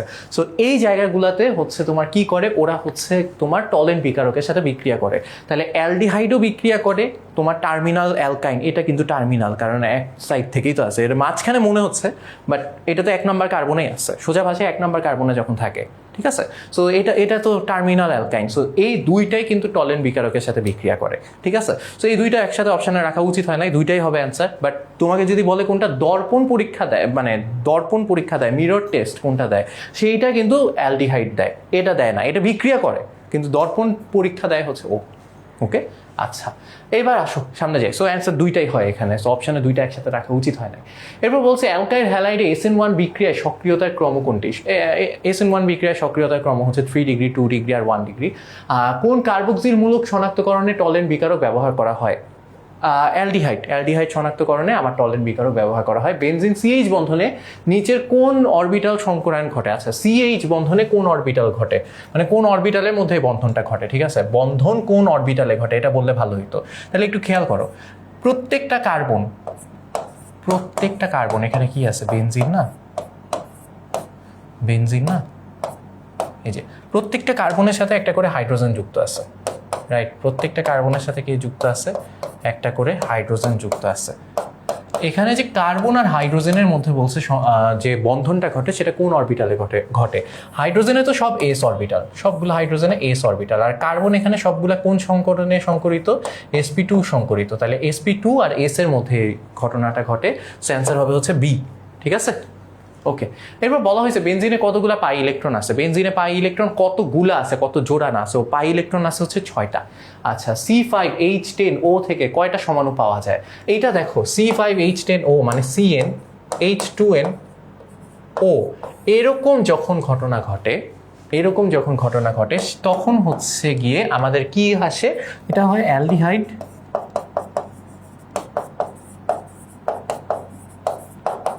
বা কিটোন, এই দুইটাই হইতে পারে, ঠিক আছে? সো এখানে মাথায় রাখবা অ্যালডিহাইড তৈরি হয় এখান থেকে 3টা আর কিটোন 4টার মতো। তুমি বাসায় ট্রাই করে দেখো, এখান থেকে মোট 7টা সমাণু তৈরি করা যায় যদি তুমি হচ্ছে গিয়ে এদেরকে সাজাইতে চাও, ঠিক আছে? সো এখানে অ্যান্সার কোনোটাই না, অ্যান্সার হবে হচ্ছে 7টা, ঠিক আছে? ওকে, প্রশম ইলেকট্রোফাইল কোনটা? বলছে এখানে প্রশম ইলেকট্রোফাইল কোনটা, মানে ইলেকট্রোফাইল ইলেকট্রনের প্রতি আকর্ষণ আছে কিন্তু ও পজিটিভ চার্জও না। সো এটা কে হবে? লুইস অ্যাসিড যারা আছে, এই যে HCl3, এই যে AlCl3, ও হবে হচ্ছে গিয়ে আমাদের প্রশম কি ইলেকট্রোফাইল। আচ্ছা, COCH3 এই যৌগটায় অক্সিজেন পরমাণু সংকরায়ন কোনটা? দেখো, CH3 C double bond O এখানে CH3। এখানে অক্সিজেনে কি আছে? অক্সিজেনে আছে হচ্ছে দুইটা আমার মুক্তজোড় ইলেকট্রন, দুইটা মুক্তজোড় ইলেকট্রন, আর হচ্ছে একটা সিগমা বন্ধন। তাহলে কি সংকরায়ন হবে? sp2 সংকরায়ন হবে। ঠিক আছে। আচ্ছা, বলছে নিচের কোন বেনজিন চক্রের সক্রিয়তা অধিক বৃদ্ধি করে? সো আবার বলতেছি, কই গেল? এই যে এই যে দুইটা মুক্তজোড় ইলেকট্রন আর সিগমা বন্ধন, ওই যে ফর্মুলাটা সিগমা বন্ধন প্লাস মুক্তজোড় ইলেকট্রন। তো সিগমা বন্ধন একটা, মুক্তজোড় ইলেকট্রন তিনটা, দ্যাটস ওয়াই হচ্ছে ভ্যালু আসে 3, তার মানে তিনটা অরবিটাল সংকরায়নে অংশ নিচ্ছে, তাহলে কি হবে? sp2। ওকে। আচ্ছা, এবার বলছে নিচের কোনটি বেনজিন চক্রের সক্রিয়তা অধিক বৃদ্ধি করে? তাহলে আমরা জানি, আমি একটু আগে তোমাদেরকে দেখাইছি, দেখো এই দুইটা তো হবে না, কারণ দেখো বেনজিন চক্রের সাথে কি যুক্ত আছে? কার্বন, কার্বনের সাথে আবার অক্সিজেন যুক্ত আছে, তাহলে কার্বন আর অক্সিজেনের মধ্যে অক্সিজেনের তড়িৎ ঋণাত্মকতা বেশি, সো এই দুইটা নিষ্ক্রিয় করে। এখন এই দুইটার মধ্যে বেশি সক্রিয় এই NH2 যে সক্রিয় করে সেটা তুমি দেখছো, বাট NH2 এর চেয়েও NR2 বেশি সক্রিয় করে। কেন? কারণ ওই যে ইন্ডাকশন এফেক্ট, কারণ ওই যে বলছিলাম আর কি করে, নিজের ইলেকট্রন ঘনত্ব অটোমেটিক আরেকজনের দিকে ঠেলে দেয়। ঠিক আছে। সো দ্যাটস ওয়াই সেই ইলেকট্রন ঘনত্ব নাইট্রোজেনের জন্য বেনজিন চক্রে ঠেলে দেওয়া আরো ইজি হয়। সো অ্যান্সার হবে হচ্ছে এ। ওকে।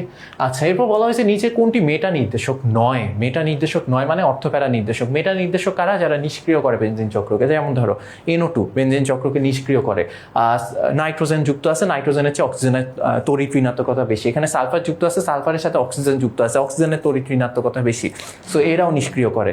তারপর হচ্ছে কার্বন যুক্ত আছে, কার্বনের সাথে অক্সিজেন যুক্ত আছে, অক্সিজেনের তড়িৎ ঋণাত্মকতা বেশি, কার্বনের কম, সো এটাও নিষ্ক্রিয় করে। আর এখানে কি আছে? নাইট্রোজেনের সাথে হাইড্রোজেন আর কার্বন যুক্ত আছে, যেহেতু নাইট্রোজেনের তড়িৎ ঋণাত্মকতা বেশি, দ্যাটস ওয়াই হচ্ছে এখানে অ্যান্সার কি হবে? এখানে অ্যান্সার হবে হচ্ছে সি। বুঝতে পারছো? আচ্ছা, এরপর বলা হয়েছে এই যৌগটার আইইউপ্যাক নাম কি? ক্লোরিন এবং অপর ক্লোরিন আছে। হ্যাঁ, এটা মানে কি? ওই লাস্টেরটা তোমার জানা লাগবে না, লাস্টে কি লেখা আছে বলা হয়েছে, এটা আইইউপ্যাক নাম কি। তো এখানে খেয়াল করো, এটা কি, এখানে কি কি আছে, এখানে কি কি হইতে পারে? এখানে হচ্ছে গিয়ে তোমার C+O, এটাও আছে, কীটমূলকও আছে, আবার লাস্টে CHO আছে। তাহলে মাথায় রাখবে এই দুইটার মধ্যে সক্রিয়কে, এই যে অ্যালডিহাইড যে মূলক বা তোমার হচ্ছে গিয়ে CHO যেটা, এটা বেশি সক্রিয়, সো এটার নাম হবে, এটা আলটিমেটলি এটা হবে একটা অ্যালডিহাইড। সো লাস্টে থাকবে হচ্ছে L। ঠিক আছে, লাস্টে থাকবে কি? L। আর এই যে কীটমূলকটা আছে এটা কি হিসাবে থাকবে? অক্সো নাম হয়ে এটা প্রিফিক্স হিসাবে বসবে। ঠিক আছে, একটা শাখা মানে সামনে থাকবে। তাহলে এখানে খেয়াল করো, এখানে আমার কি আছে? শাখা হিসাবে আছে ক্লোরিন। তাহলে এখানে আসো দেখি, CH3 C+O, এটার নাম হবে হচ্ছে অক্সো। এখানে যেহেতু অক্সিজেন যুক্ত আছে, সো আমরা এখানে বলবো অক্সো। আর হচ্ছে কার্বন, এই কার্বনের সাথে দুইটা ক্লোরিন যুক্ত আছে, Cl, আর আছে হচ্ছে গিয়ে এখানে CHO। তাহলে এটা হবে আমার 1 নাম্বার কার্বন, এটা 2 নাম্বার কার্বন, এটা 3 নাম্বার কার্বন, এটা 4 নাম্বার কার্বন। সো এটা একটা বিউটানেল। সো এটা কি? এটা একটা বিউটানেল। আর কয় নাম্বার কার্বনে দুইটা ক্লোরিন আছে? 2 নাম্বার কার্বনে দুইটা ক্লোরিন আছে, so 2 dichloro 3 oxo butanal. So 2 dichloro 3 oxo butanal. So answer হবে এ। অগ্রগণ্য তালিকায় সবার উপরে কে থাকে? COOH সবার উপরে থাকে। তোমার যে কার্যকরী মূলক আছে তার মধ্যে COOH সবার উপরে থাকে। বলছে কোন মূলকটি বেনজিন বলয় অর্থপ্যারা নির্দেশক? মাথায় রাখবা সবসময় হ্যালোজেন অর্থপ্যারা নির্দেশক হয়। অ্যান্সার কি হবে? ক্লোরিন। ওকে। আচ্ছা, এবার বলা হয়েছে কোনটিতে ক্ষার ধর্ম বিদ্যমান? ক্ষার ধর্ম বিদ্যমান কিসে? NH2 যুক্ত বেনজিনে। কারণ তুমি জানো তোমার হচ্ছে গিয়ে মানে NH2 যে আছে ওখানে নাইট্রোজেনের মুক্তজোড় ইলেকট্রন আছে, সো ও হচ্ছে ক্ষার ধর্ম দেখায়। ইথানলের সাথে কোন যৌগটা মিশায় পাওয়ার অ্যালকোহল উৎপন্ন করা হয়? তোমার মিথানল না, এটা অ্যান্সার হবে বেনজিন আর পেট্রোল মিশায় পাওয়ার অ্যালকোহল তৈরি করা হয়। আবার মাথায় রাখবা ইথানলের সাথে বেনজিন আর পেট্রোল মিশায় পাওয়ার অ্যালকোহল তৈরি করা হয়। ঠিক আছে, অ্যান্সার মিথানল না, অ্যান্সার হবে বেনজিন। ওকে। CH3CH যৌগে, এটা CH3CH3 দেই। বলছে কোন সংকরায়ন ঘটে? sp3 সংকরায়ন হবে। ওকে। বলছে নিচে কোন SN2 বিক্রিয়া সবচেয়ে দ্রুত ঘটে? SN2 বিক্রিয়া সবচেয়ে দ্রুত ঘটে হচ্ছে গিয়ে যখন হচ্ছে, দেখো মাথায় রাখবা, যখন 1 ডিগ্রি অ্যালকাইল হ্যালাইড থাকে সেখানে হচ্ছে SN2 বিক্রিয়া সবচেয়ে তাড়াতাড়ি ঘটে। আর তার মধ্যে আয়োডিন হচ্ছে একটা খুবই ভালো লিভিং এজেন্ট। বলতে পারো ভাই এটাও তো ক্লোরিন তো এখানে আছে, কিন্তু ক্লোরিন আর আয়োডিনের মধ্যে আয়োডিন ভালো লিভিং এজেন্ট, যে তাড়াতাড়ি বের হয়ে যায়। সো আয়োডিন যেহেতু তাড়াতাড়ি বের হয়ে যায়, সো দ্যাটস ওয়াই হচ্ছে SN2 বিক্রিয়া সিতে তাড়াতাড়ি ঘটবে। ঠিক আছে। বলছে নিচের কোনটি সিলভার দর্পণ পরীক্ষা দেয়? নিচের কোনটা বলছে সিলভার দর্পণ পরীক্ষা দেয়? আমরা জানি অ্যালডিহাইড সিলভার দর্পণ পরীক্ষা দেয়, বাট এখানে অ্যান্সার হবে হচ্ছে বি। কেন? কারণ হচ্ছে H, এটা স্ট্রাকচারটা দেখো, C+OH। তাহলে একটু খেয়াল করো বাচ্চারা, C+OH। আচ্ছা, সো এখানে দেখো আমরা জানি এখানে COOH আছে, সেটা ঠিক আছে, কিন্তু এই দিকে তাকাও, এই দিকে তো আবার আমাদের এই CHO মূলকটাও আছে, তাই না? সিএইচও মূলকটাও আছে। সো অ্যান্সার কি হবে? অ্যান্সার হবে হচ্ছে বি। ওকে, বলছে অতিরিক্ত ইথাইল অ্যালকোহলকে 140 ডিগ্রি সেন্টিগ্রেড তাপমাত্রায় সালফিউরিক অ্যাসিডের সাথে বিক্রিয়া করালে কি উৎপন্ন হয়? সো এখানে যেটা হবে CH3, ইথাইল অ্যালকোহল মানে CH3 CH2OH না, সো OH এর H চলে যাবে, সো দুইটা CH3 CH2OH একসাথে যুক্ত হবে, দুইটা CH3 CH2OH একসাথে যুক্ত হবে কিভাবে? এই যে মাঝখানে O রেখে এখানে হবে হচ্ছে CH2, এখানে CH3, সো এই জিনিসটা তৈরি হবে। এটাকে আছে হচ্ছে সিতে। ওকে, এরপর বলছে কোনটা হ্যালোফর্ম বিক্রিয়ায় অংশগ্রহণ করে? কোনটা হ্যালোফর্ম বিক্রিয়ায় অংশগ্রহণ করে? হ্যালোফর্ম বিক্রিয়ায় অংশগ্রহণ করার জন্য এই মূলকটা থাকতে হবে, CH3C ডাবল বন্ড, এটা থাকতে হবে। এটা না থাকলে হ্যালোফর্ম বিক্রিয়ায় অংশগ্রহণ করতে পারবে না। তাহলে এখানে কোনটার মধ্যে এই মূলকটা দেখতে পাচ্ছ? ইথানলে, রাইট? না, হ্যাঁ ইথানলে, কারণ দেখো CH3C ডাবল বন্ড ও, ইথানল কেমন? CH3C ডাবল বন্ড ও H, তাহলে এই এতটুকু তো আছে, এটা তো আছে, সো অ্যান্সার হবে হচ্ছে সি। ওকে, আচ্ছা, বলা হয়েছে জৈব রাসায়নিক বিক্রিয়া বৈশিষ্ট্য অনুযায়ী কোনটা সঠিক? গ্রিগনার্ড বিকারক, কেন্দ্রাকর্ষী বিকারক, ঠিক আছে। অ্যালকাইন 1-এর হাইড্রোজেন অম্লধর্মী নয়, এটা ভুল কথা। অ্যালকাইন 1-এর হাইড্রোজেন অবশ্যই অম্লধর্মী। সো দুই বাদ দিয়ে যা কিছু আছে সেটা খুঁজো। এই যে দুই যেখানে যেখানে আছে ওগুলো বাদ, এটা বাদ, লাস্টেরটা বাদ, অ্যান্সার হবে সি। ওকে, আচ্ছা, ধনাত্মক আধানযুক্ত কার্বন পরমাণু সর্বনিম্নস্থ কক্ষপথে সর্ববহিস্থ হবে, এটা সর্ববহিস্থ কক্ষপথে ইলেকট্রন সংখ্যা কত? ধনাত্মক আধানযুক্ত কার্বোক্যাটায়ন বেসিক্যালি এটা।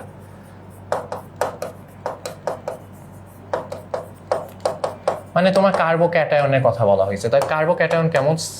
ধরো তোমার CH3+ এরকম কার্বোক্যাটায়ন, ধরো এটা একটা কার্বোক্যাটায়ন। এখানে তোমার বলো কার্বনের সর্ববহিস্থ শক্তি স্তরে কয়টা ইলেকট্রন আছে? কার্বনের নিজের তো 3টা আছে, একটা তো চলে গেছে, সেই 3টা দিয়ে হাইড্রোজেনের 3টার সাথে শেয়ার করছে, সো হাইড্রোজেনের গুলো তো শেয়ার যেহেতু করতেছে, সো কয়টা ইলেকট্রন আছে? 6টা, ঠিক আছে। ওকে, গ্রিগনার্ড বিকারক ব্যবহার করে কোনটা থেকে 2 ডিগ্রি অ্যালকোহল তৈরি করা যায়? 2 ডিগ্রি অ্যালকোহল তৈরি করা যায় হচ্ছে CH3CHO থেকে, গ্রিগনার্ড বিকারক যদি তুমি ইউজ করো। এরপর বলা হয়েছে অ্যামাইডে কার্যকরী মূলক কোনটা? অ্যামাইডে কার্যকরী মূলক হচ্ছে এই যে CONH2। এরপর বলছে মিথাইল কার্বিনল কোনটা? মিথাইল কার্বিনল হচ্ছে CH3CH2OH, মানে হচ্ছে ইথানল, যেটা ইথানলই হচ্ছে মিথাইল কার্বিনল। ওকে, জৈব যৌগের মৌল শনাক্তকরণের জন্য কোন পরীক্ষা ব্যবহার করা হয়? লেসাইন পরীক্ষা ইউজ করা হয় মৌল শনাক্তকরণের জন্য। এরপর বলছে কোনটা মেসোযৌগ? মেসোযৌগে কি থাকবে? মেসোযৌগে একটা যৌগের মধ্যেই তোমার হচ্ছে গিয়ে তোমার যে দর্পণের যে ঘটনাটা সেটা ঘটবে, প্রতিসাম্যতা ঘটবে। তাহলে এখানে কোনটা আছে? আচ্ছা, এই যে সি নাম্বারটার দিকে তাকাও, CH3 C, এইদিকে আছে হচ্ছে OH, এইদিকে আছে ধরো H, এখানে আরেকটা C, এখানে আছে হচ্ছে H, এখানে আছে OH, এখানে আছে CH3। তাহলে এখানে দেখো এই জায়গায় একটা প্রতিসাম্যতা ক্রিয়েট হয়েছে, এইটা দর্পণ প্রতিবিম্ব এইটা, তো এদেরকে বলা হয় হচ্ছে মেসোযৌগ। অ্যান্সার কি হবে? অ্যান্সার হবে সি। ওকে, এরপর বলা হয়েছে কোন যৌগটা আয়োডোফর্ম বিক্রিয়া দেয় না? আয়োডোফর্ম বিক্রিয়া দেয় না, মাথায় রাখবা। অ্যালকোহল যারা আছে তারাও কিন্তু আয়োডোফর্ম বিক্রিয়া দিতে পারে, কারণ অ্যালকোহল জারিত হয়ে অ্যালডিহাইড তৈরি হয়। সেই অ্যালডিহাইডের মধ্যে যদি তোমার এই মূলকটা থাকে CH3C+O, এটা যদি থাকে তাহলে সে হচ্ছে আয়োডোফর্ম বিক্রিয়া দিতে পারে। হ্যালোফর্ম বিক্রিয়ায় তো আয়োডোফর্ম বিক্রিয়া, রাইট? তো এখানে খেয়াল করো CH3OH যদি হচ্ছে গিয়ে তোমার জারিত হয় তাহলে যে অ্যালডিহাইড তৈরি করবে সেটা হচ্ছে HC+OH, HCHO, মানে হচ্ছে মিথানল তৈরি করবে। এখানে কি মূলক আছে? না, সেন্সার এ হচ্ছে গিয়ে হ্যালোফর্ম বিক্রিয়া বা আয়োডোফর্ম বিক্রিয়া দেয় না। ওকে, বলা হয়েছে জৈব যৌগের কার্বন শিকলে কার্বন সংখ্যা হ্রাস করার পদ্ধতি। ডিকার্বক্সিলেশন বিক্রিয়ায় কার্বন সংখ্যা কমে যায়, একটা কমে যায়, এটা স্কুল থেকে পড়তেছো। বেনজিন বলয়ে অর্থপ্যারা নির্দেশক মূলক, এখানে কোনটা? বেনজিন বলয়ে অর্থপ্যারা নির্দেশক। এখানে খেয়াল করো কার্বনের সাথে অক্সিজেন যুক্ত আছে, কার্বনের তড়িৎ ঋণাত্মকতা অক্সিজেনের চেয়ে কম। কার্বনের সাথে অক্সিজেন যুক্ত আছে, কার্বনের তড়িৎ ঋণাত্মকতা কম, বাদ। নাইট্রোজেনের সাথে অক্সিজেন যুক্ত আছে, নাইট্রোজেনের তড়িৎ ঋণাত্মকতা অক্সিজেনের চেয়ে কম, এটাও বাদ। এখানে দেখো নাইট্রোজেন যুক্ত আছে, নাইট্রোজেনের সাথে হাইড্রোজেন আর কার্বন যুক্ত আছে, এখানে নাইট্রোজেনের তড়িৎ ঋণাত্মকতা বেশি, সো অ্যান্সার হবে ডি। ওকে, আচ্ছা, ফিউরান যৌগে সম্প্রসারণশীল ইলেকট্রন কয়টা? হ্যাঁ, সম্প্রসারণশীল কেন হবে? সঞ্চরণশীল হবে। হ্যাঁ রে আল্লাহ, দেখো এখানে খেয়াল করো, এটা হচ্ছে ফিউরানের মধ্যে এই যে অক্সিজেনের যে 2টা ইলেকট্রন আছে, অক্সিজেনের হচ্ছে 2টা মুক্ত জোড় আছে, তার মধ্যে একটা হচ্ছে গিয়ে এই যে সঞ্চরণে অংশ নেয়, ঠিক আছে, রেজোনেন্সে অংশ নেয়। তো অ্যাজ আ রেজাল্ট এখানে সঞ্চরণশীল ইলেকট্রন কয়টা? এখানে 2টা, এখানে 2টা, আর অক্সিজেনের 2টা। সো মোট সঞ্চরণশীল ইলেকট্রন কয়টা? 6টা, ঠিক আছে। ওকে, এরপর কি বলা হয়েছে, নিচের কোনটা অর্থপ্যারা নির্দেশক? অর্থপ্যারা নির্দেশক এখানে কোনটা হবে বলো? ওই যে সি, এটা অনেকবার দেখছো। এরপর কি বলছো, C4H6 যৌগটায় কয়টা সিগমা বন্ধন আছে? C4H6, ওকে, সি সি সি, মানে এটা একটা অ্যালকাইন, এটা তো বুঝতে পারতেছো। এই কার্বনের সাথে আমার হাইড্রোজেন যুক্ত আছে 3টা, এখানে 2টা, এখানে কোনোটাই নাই, এখানে একটা। তাহলে এখানে খেয়াল করো, সিগমা বন্ধন গুণই আসো। এই 3টা হাইড্রোজেন, 3টা সিগমা বন্ধন, 2টা, 3 যোগ 2 কত হয়? 5, এখানে আরেকটা হাইড্রোজেন। তাহলে মোট 6টা হাইড্রোজেন আছে, সিগমা বন্ধন 6টা আছে, এতটুকু আমি শিওর। তাহলে 6, এবার প্লাস, এবার আসো গুণি, কার্বন কার্বন বন্ধন গুণি, 1টা, 2টা, 3টা, তাহলে 6 + 3 কত হয়? 9। অ্যান্সার হবে হচ্ছে 9টা সিগমা বন্ধন আছে। ঠিক আছে, ওকে। বেনজালডিহাইড যৌগে কয়টা সিগমা বন্ধন আছে? বেনজালডিহাইড, আসো, বেনজালডিহাইড কেমন আগে সেটা দেখো।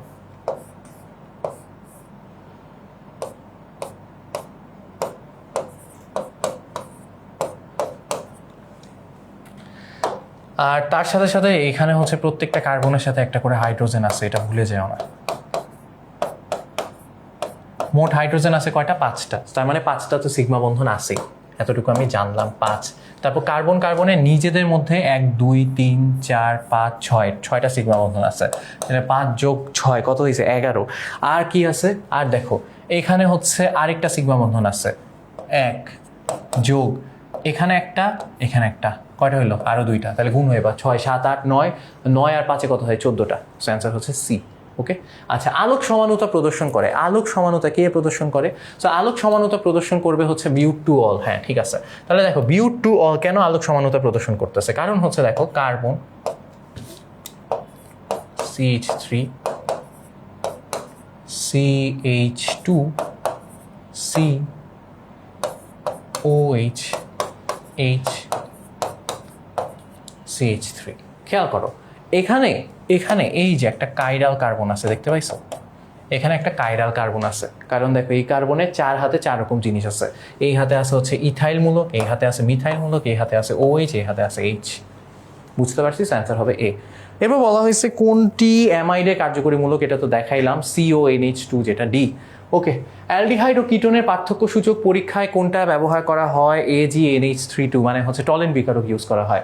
কোনটা অর্থপ্যারা নির্দেশক মৌল? এখানে অর্থপ্যারা নির্দেশক কে আছে?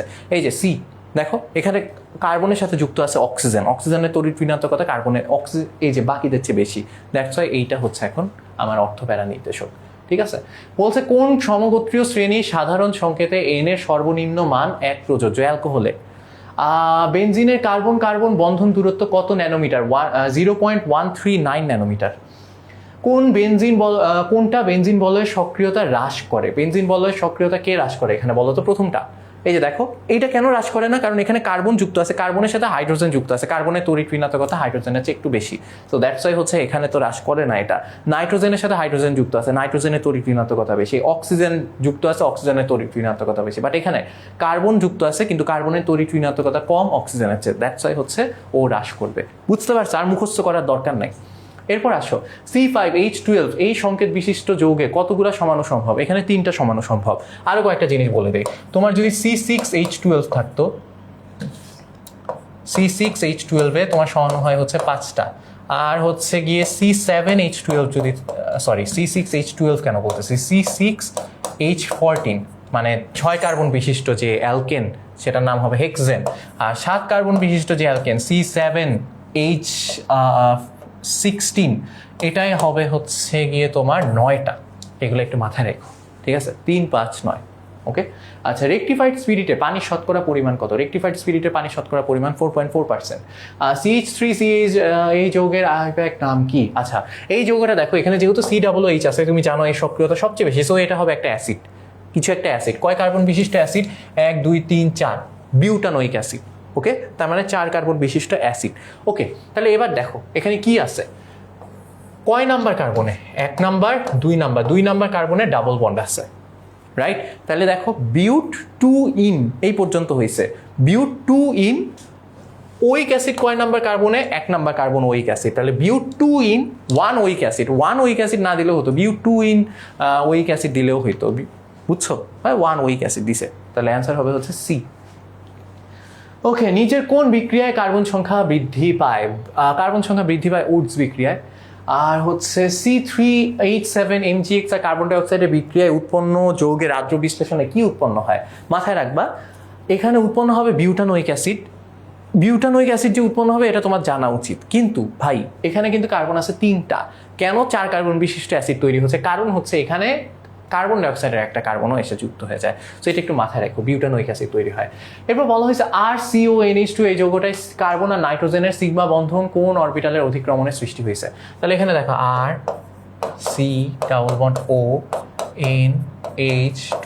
তাহলে এখানে দেখো নাইট্রোজেনে কিন্তু sp3 সংকরায়নই হয়েছে। কেন sp3 সংকরায়ন হয়েছে বিশ্বাস হয় না? দেখবা দেখো নাইট্রোজেনে হচ্ছে আমার কয়টা ইলেকট্রন আছে? মুক্তজোড় ইলেকট্রন একটা, আর সিগমা বন্ধন কয়টা আছে? 3টা। তাহলে নাইট্রোজেনে কি কয়টা অরবিটাল সংকরায়ন অংশ নিচ্ছে? 3টা। তাহলে sp3 সংকরায়ন হয়েছে, ঠিক আছে? তাহলে নাইট্রোজেনে sp3 সংকরায়ন হয়েছে, এতটুকু ডান। এবার দেখো কার্বনে কোন সংকরায়ন হয়েছে? কার্বনে একটা, দুইটা, তিনটা সিগমা বন্ধন আছে, কোনো মুক্তজোড় ইলেকট্রন নাই। সো কার্বনে হয়েছে হচ্ছে sp2 সংকরায়ন। তাহলে sp2 আর sp3 এর মধ্যে এই ঘটনাটা ঘটছে। সো অ্যান্সার হবে হচ্ছে বি। এখানে ভুল দেয়া, অ্যান্সার কি হবে? অ্যান্সার হবে বি। ওকে, জৈব যৌগে COOH মূলক শনাক্তকরণের জন্য কোন বিক্রিয়া ব্যবহার করা হয়? NaHCO3 সোডিয়াম বাইকার্বনেট ইউজ করা হয়। সো দেখো এখানে কি বলা হয়েছে, অ্যালাইল অ্যালকোহল কোনটা? অ্যালাইল অ্যালকোহল, এটা বোঝার জন্য একটু ভালোভাবে খেয়াল করো। অ্যালাইল অ্যালকোহল কি? অ্যালাইল অ্যালকোহল হচ্ছে যেখানে তোমার হচ্ছে এই 2 নাম্বার অপশনটা দেখো, CH2 double bond CH bond CH2OH। এখানে এই যে ডাবল বন্ডে যুক্ত কার্বন এটা কি সংকরিত? sp2 সংকরিত কার্বনের সাথে প্রথম যে কার্বনটা sp3 সংকরিত থাকে, এই যে এটা sp3 সংকরিত কার্বন, এটাকে বলা হয় হচ্ছে allylic carbon.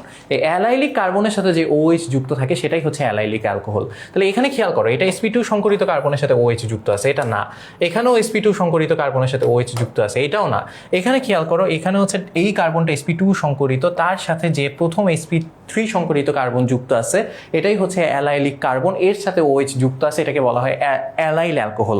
But option D A তাকাও তো, অপশন ডিও একই ঘটনা ঘটছে না? এটা sp2 সংকরিত কার্বন, তার সাথে যুক্ত আছে হচ্ছে sp3 সংকরিত কার্বন, তার সাথে OH যুক্ত আছে, এটাও তো তাইলে অ্যালাইল অ্যালকোহল। লাস্টে দুইটাই অ্যালাইল অ্যালকোহল হয়। বাট তারপরও তুমি যদি হচ্ছে কনজারভেটিভ সাইডে থাকতে চাও, ভাই এখানে ক্লোরিন আছে, এটা বাদ দিয়ে দাও, দিয়ে হচ্ছে অপশন সি দাগায় দিতে পারো, ঠিক আছে? কিন্তু অপশন ডিও কিন্তু তোমার এই মতবাদ অনুযায়ী অ্যালাইল অ্যালকোহলই হয়। এরপর বলা হয়েছে ফরমালিন কি? 60% মিথানল আর হচ্ছে 60% পানির 40% মিথানল আর 60% পানির মিশ্রণ। আর বিউট-2-ইন প্রদর্শন করে কোনটা?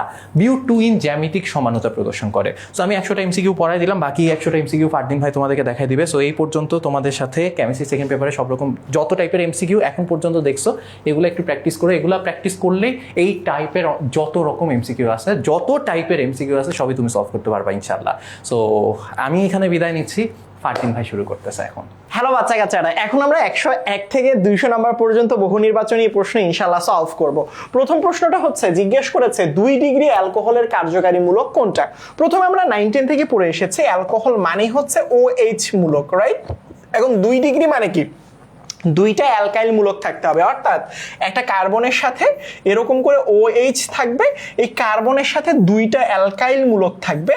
কার্বনের হাত তো 4টা, 1টা 2টা 3টা হয়েছে, বাকি একটা হাতে হাইড্রোজেন থাকবে, ঠিক এরকম।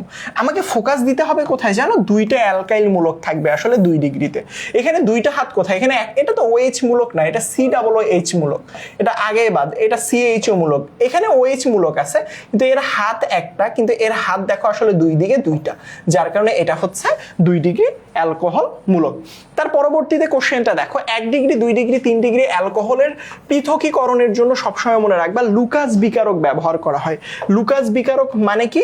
জিঙ্ক ক্লোরাইড এবং হাইড্রোক্লোরিক অ্যাসিড, এই দুইটাকে একসাথে আসলে লুকাস বিকারক বলা হয়। এটা মাঝে মাঝে সংকেতও দিয়ে দিতে পারে। এটা সাহায্যে 3 ডিগ্রি 2 ডিগ্রি 1 ডিগ্রি অ্যালকোহলের পৃথক করা হয়। হয় কি জানো? লুকাস বিকারকের সাথে 3 ডিগ্রি অ্যালকোহল বিক্রিয়া করার সাথে সাথেই সাদা অর্ধক্ষেপ দিবে। কি বলেছি? সাথে সাথেই সাদা অর্ধক্ষেপ দিবে। এটার সাথে যখন এটার বিক্রিয়া হয় সাথে সাথেই সাদা অর্ধক্ষেপ দেয়। এটার সাথে 2 ডিগ্রি অ্যালকোহলের বিক্রিয়ায় 5 থেকে 10 মিনিট পরবর্তীতে আসলে সাদা অর্ধক্ষেপ তৈরি করে। আর এটার সাথে 1 ডিগ্রি অ্যালকোহলের বিক্রিয়া বিক্রিয়া কোনো বিক্রিয়া হতে চায় না, হ্যাঁ অতিরিক্ত তাপমাত্রা দিলে বিক্রিয়া হয়, স্বাভাবিক তাপমাত্রায় বিক্রিয়া হয় না। সো এই যে জিনিসগুলো আমি বললাম পুরো লুকাস বিকারক নিয়ে, এটা কিন্তু সিকিউ প্রশ্নের জন্য গুরুত্বপূর্ণ। তাই আমরা লুকাস বিকারক সম্পর্কে অ্যালকোহল শনাক্তকরণে শুধুমাত্র সিকিউ না এমসিকিউ সিকিউ দুইটার জন্য প্রিপারেশন নিব। আরেকটা কথা বলে রাখি, শুধুমাত্র যদি আমাকে বলতো অ্যালকোহল 1 ডিগ্রি 2 ডিগ্রি 3 ডিগ্রি বললো না বলে শুধু অ্যালকোহল বললো, শুধু অ্যালকোহল বললে ফসফরাস পেন্টাক্লোরাইড এবং সোডিয়ামের মাধ্যমে অ্যালকোহলমূলক শনাক্তকরণ করা হয়। এটাও আসলে বোর্ড পরীক্ষায় সিকিউ প্রশ্নে এসেছে, এমসিকিউতেও এসেছে, এটা একটু মনে রাখবা। শুধু অ্যালকোহল বললে ফসফরাস পেন্টাক্লোরাইড আর সোডিয়াম, আর 1 ডিগ্রি 2 ডিগ্রি 3 ডিগ্রি বললে এটাকে বলা হয় লুকাস বিকারক, যেটা সাহায্যে 3 ডিগ্রির সাথে লুকাস বিকারকের বিক্রিয়া সাদা অধ্যক্ষেপ দিবে, 2 ডিগ্রির সাথে 5 থেকে 10 মিনিট পরে সাদা অধ্যক্ষেপ দিবে, 1 ডিগ্রির সাথে বিক্রিয়া করলে কোনো রিঅ্যাকশন দিবে না। তার পরবর্তীতে দেখো এই যৌগটার নামটা কি, এই টাইপের যৌগ দেখলে আসলে প্রথমে যৌগটার নামকরণটা তুমি দরকার হলে এভাবে ভেঙে নিবা, সহজ হবে। CH3 CH ডাবল বন্ধন C, নিচে হচ্ছে CH3, এখানে হচ্ছে CH2 OH, রাইট? এই জিনিসটা হচ্ছে এটার নাম। এখন দেখো ভালো করে খেয়াল করো তুমি, এখানে আমি জানি কার্যকারীমূলক যেখানে সেখানে আমি 1 দিব। তো এখানে কার্যকারীমূলক এটা, এই যে এখানে 1 দাও, এটাকে 2 দাও, এটাকে 3 দাও, এটা হচ্ছে 4 দাও। তার পরবর্তীতে দেখো এখন 2 নাম্বার মূলকে কি CH3 মূলক না? তার মানে বুঝছো 2 নাম্বার মূলকে কিন্তু CH3 কে মিথাইল মূলক বলা হয়, রাইট? মিথাইল, তার মানে 2 মিথাইল। তাহলে এখন দেখো তো 2 মিথাইল কোথায় আছে? এখানে 2 মিথাইল আছে, এখানেও 2 মিথাইল আছে, এটাতে নাই। এই যে মিথাইল 2, তাও চলবে, সমস্যা নেই। এখন দেখো এই যে 2 নাম্বার কার্যকারী মূলকটার মধ্যে এই দ্বিবন্ধন রয়েছে না, দ্বিবন্ধন থাকলে কি বলা হয়? ইন বলা হয়। ইন কয় নাম্বারে ইন? 1 2 নাম্বারে আসলে ইন, রাইট? যার কারণে এই যে দেখো এখানে 1 নাম্বারে, এই যে 2 নাম্বারে বিউটিন, এই যে 2 বিউটিন, নল তো হবে না, এই যে দেখো বিউট 2 ইন। যখন এরকম একই কার্যকারী মূলকে 2টা আসলে থাকবে, মানে একই যৌগে 2টা কার্যকারী মূলক থাকবে, তখন তুমি কি করবা? দেখো 2 নাম্বারে মিথাইল, 2 মিথাইল, তাহলে 2টা কার্যকারী মূলক থাকলে তুমি মিথ, ইথ, প্রো, বিউট এইগুলো ব্যবহার করবা। 4 কার্বন আছে যার কারণে এটা বিউট। তারপরে 2 নাম্বারে আছে 2 ইন, আর এখানে 1 নাম্বার কার্বনে OH মূলক আছে, তারপরে হচ্ছে 1 অল। এই তো হয়ে গেল।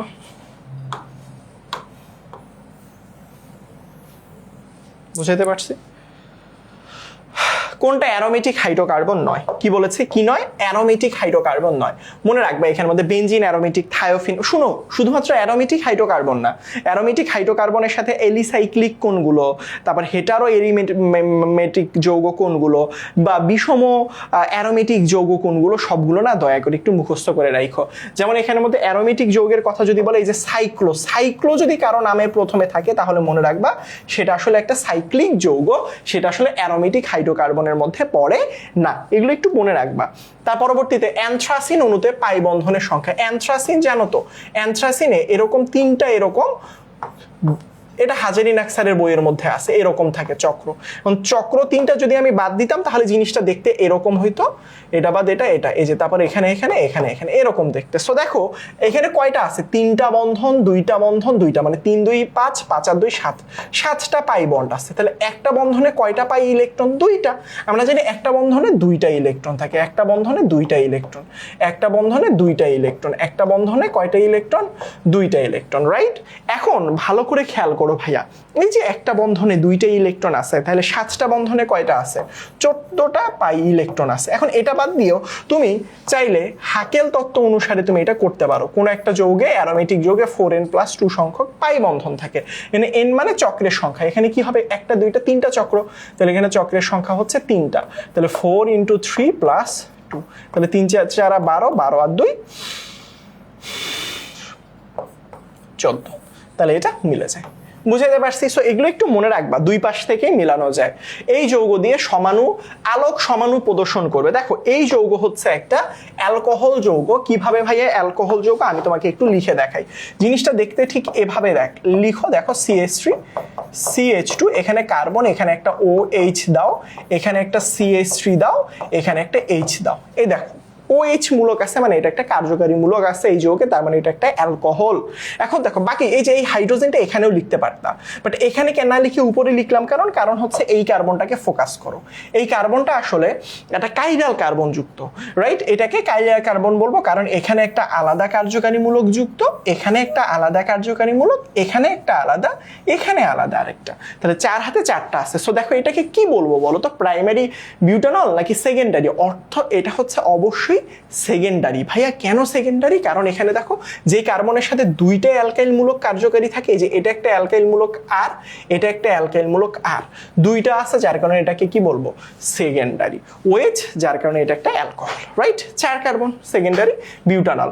অবশ্যই এখানে আলোক সমাণু মানে হচ্ছে যাদের আসলে যেই কার্বনের মধ্যে কাইরাল কার্বন, মানে যেই যৌগে কাইরাল কার্বন থাকে, কাইরাল কার্বন মানে কার্বনের 4 হাতে 4টা আলাদা কার্যকারী মূলক। তার পরবর্তীতে দেখো 6 গ্রাম পানিতে, এবার আমরা তৃতীয় চ্যাপ্টার পরিমাণগত রসায়ন সলভ করব। কতগুলো অণু থাকে ভাইয়া? এইগুলো আসলে একদম বেসিক 9-10 এর প্রশ্ন। কিভাবে ভাইয়া? আমরা ওই যে সূত্র একটা পড়েছি না, N সমান সমান হচ্ছে W/M সমান সমান হচ্ছে V/22.4 সমান সমান হচ্ছে N/6.02 গুণন 10^23। এখন এখানে বলছে 6 গ্রাম পানিতে কতগুলো অণু বিদ্যমান। তাহলে অণু বিদ্যমান মানে কি চেয়েছে? অণু বিদ্যমান মানে N এর মান চেয়েছে। তাহলে 6 গ্রাম মানে কি? এই যে ডাব্লুর মান দিয়ে যে প্রশ্নে দেওয়া ভর হচ্ছে 6 গ্রাম। পানি বলছে, পানির ভর কত? M কত? 18, পানির ভর 18 গ্রাম। তাহলে এখন এখানে N এর মানটা বের করো। কিভাবে বের করব? ক্রস গুণ করো। N সমান সমান হচ্ছে 6 গুণন 6.02 গুণন 10^23 ডিভাইডেড বাই হচ্ছে 18টা নিচে নেমে যাবে। এখন যা করো এখানে 3 দিয়ে ভাগ হয়, 3 দিয়ে ওইটাকে ভাগ করো, 2 পয়েন্ট সামথিং চলে আসবে। তার পরবর্তীতে সোডিয়াম থায়োসালফেটে সালফারের জারণ মান আসলে কত? এখানে দেখো Na2S4O6, এটা আমরা সম্পূর্ণ জারণ মান কত ধরবো? 0। সালফার কত বলো তো ভাইয়া? সালফারকে আমরা X ধরবো, 4টা সালফার যার কারণে 4X। একটা সোডিয়ামের 2, দুইটা সোডিয়ামের একটা সোডিয়ামের +1, দুইটা সোডিয়ামের +2। আর অক্সিজেনের কি হবে বলো তো? একটা -2 আর 6টা হচ্ছে -12, 0। তাহলে এখানের মধ্যে কি হবে ব্যাপারটা? 2 যোগ 4x minus 12 is equal two 0। তাহলে এখানের মধ্যে হবে বাদ দিলে 4x মাইনাস 10 সমান সমান হচ্ছে 0। তাহলে x সমান সমান হচ্ছে, ভাগ করে দাও, দেখো 2.5 চলে আসে। বুঝছো? আচ্ছা ঠিক আছে। তারপরে 1 মিলিমোলে কত গ্রাম আসলে সোডিয়াম কার্বনেট? মিলিমোল মানে কি? মিলিমোল মানে হচ্ছে গিয়ে তোমার 1 গুণন 10, মোলের সাথে 10⁻³ যদি গুণ করো স্বাভাবিক মোল সংখ্যায় আসবে। মনে রাখবা মিলিমোল বললে 10⁻³ দিয়ে গুণ করবো। মানে আমাকে মোলের সংখ্যা দিয়ে দিছে 1 গুণন 10⁻³। যেহেতু 1 কেন ভাই? এখানে 1 বলছে, 1 মিলিমোলের কথা বলেছে, তাই 1 এর সাথে 10⁻³ গুণন। কত গ্রাম সোডিয়াম কার্বনেট? তার মানে ডাব্লুর ভ্যালু চেয়েছে। তাহলে আমরা সূত্র কি জানি? N সমান সমান হচ্ছে W/M। তাহলে এখানে কি বলেছে? মিলিমোল সোডিয়াম কত গ্রাম? তাহলে W সমান সমান হচ্ছে N × M। মোল সংখ্যা কত বলেছে? 1 মিলিমোল, 10⁻³। আণবিক ভর কত সোডিয়াম কার্বনেটের? 106। তাহলে এখানে ভাগ করলে কি তো কত হবে? 0.106। এই তো হয়ে গেল। আচ্ছা, মিথাইল অরেঞ্জের বর্ণ পরিসর, এগুলো আসলে মুখস্থ রাখবা। Methyl orange, methyl red, phenolphthalein, এই যে জিনিসগুলো, এইগুলো সবগুলোর ভ্যালুগুলো, রেঞ্জগুলো অবশ্যই ভালো করে মুখস্থ রাখবা। তবে কোনটা জারক এবং বিজারক? ভাইয়া মনে রাখবা বইয়ের মধ্যে কিছু কিছু যৌগ জারক এবং বিজারক, যেমন পার অক্সাইড H2O2, এগুলো জারক এবং বিজারক উভয় হিসেবে কাজ করে। এরকম অনেকগুলো যৌগের উদাহরণ বইয়ের মধ্যে দেয়া রয়েছে, এগুলো মুখস্থ, ঠোঁটস্থ, কণ্ঠস্থ করে ফেলবা। তার পরবর্তীতে দেখো 2.5% দ্রবণের ppm সমান সমান আমরা কি জানি? S × M × 10⁻, মানে 6/10⁻³ এরকম করা হয়। আমরা ডাইরেক্ট 10⁻³ লিখে দিলাম। হ্যাঁ, সহজ সূত্র। হ্যাঁ, এখন বলতে পারো ভাই 10⁻6 তো ppm মানে, হ্যাঁ ওই যে আমরা পুরো ক্যালকুলেশন করে 10⁻6 লিখলে নিচে 10⁻³ লিখতে হয়, এত ক্যালকুলেশনে না গিয়ে ডাইরেক্ট লিখলাম। ভাইয়া এখানের মধ্যে S এর মান জানতে হবে। M কি? সোডিয়াম কার্বনেটের ভর 106 10⁻³ ভাইয়া ভর কত ভাইয়া? এই যে দেখো পার্সেন্টেজ যদি কখনো দেয়া থাকে তখন ঘনমাত্রা বের করতে হয় পার্সেন্টেজ ইন্টু 10 / আণবিক ভর। তাহলে কি হবে? পার্সেন্টেজ কত? 2.5 গুণন 10 ডিভাইডেড বাই 106 মানে আণবিক ভর, তাহলে 25 ডিভাইডেড বাই 106।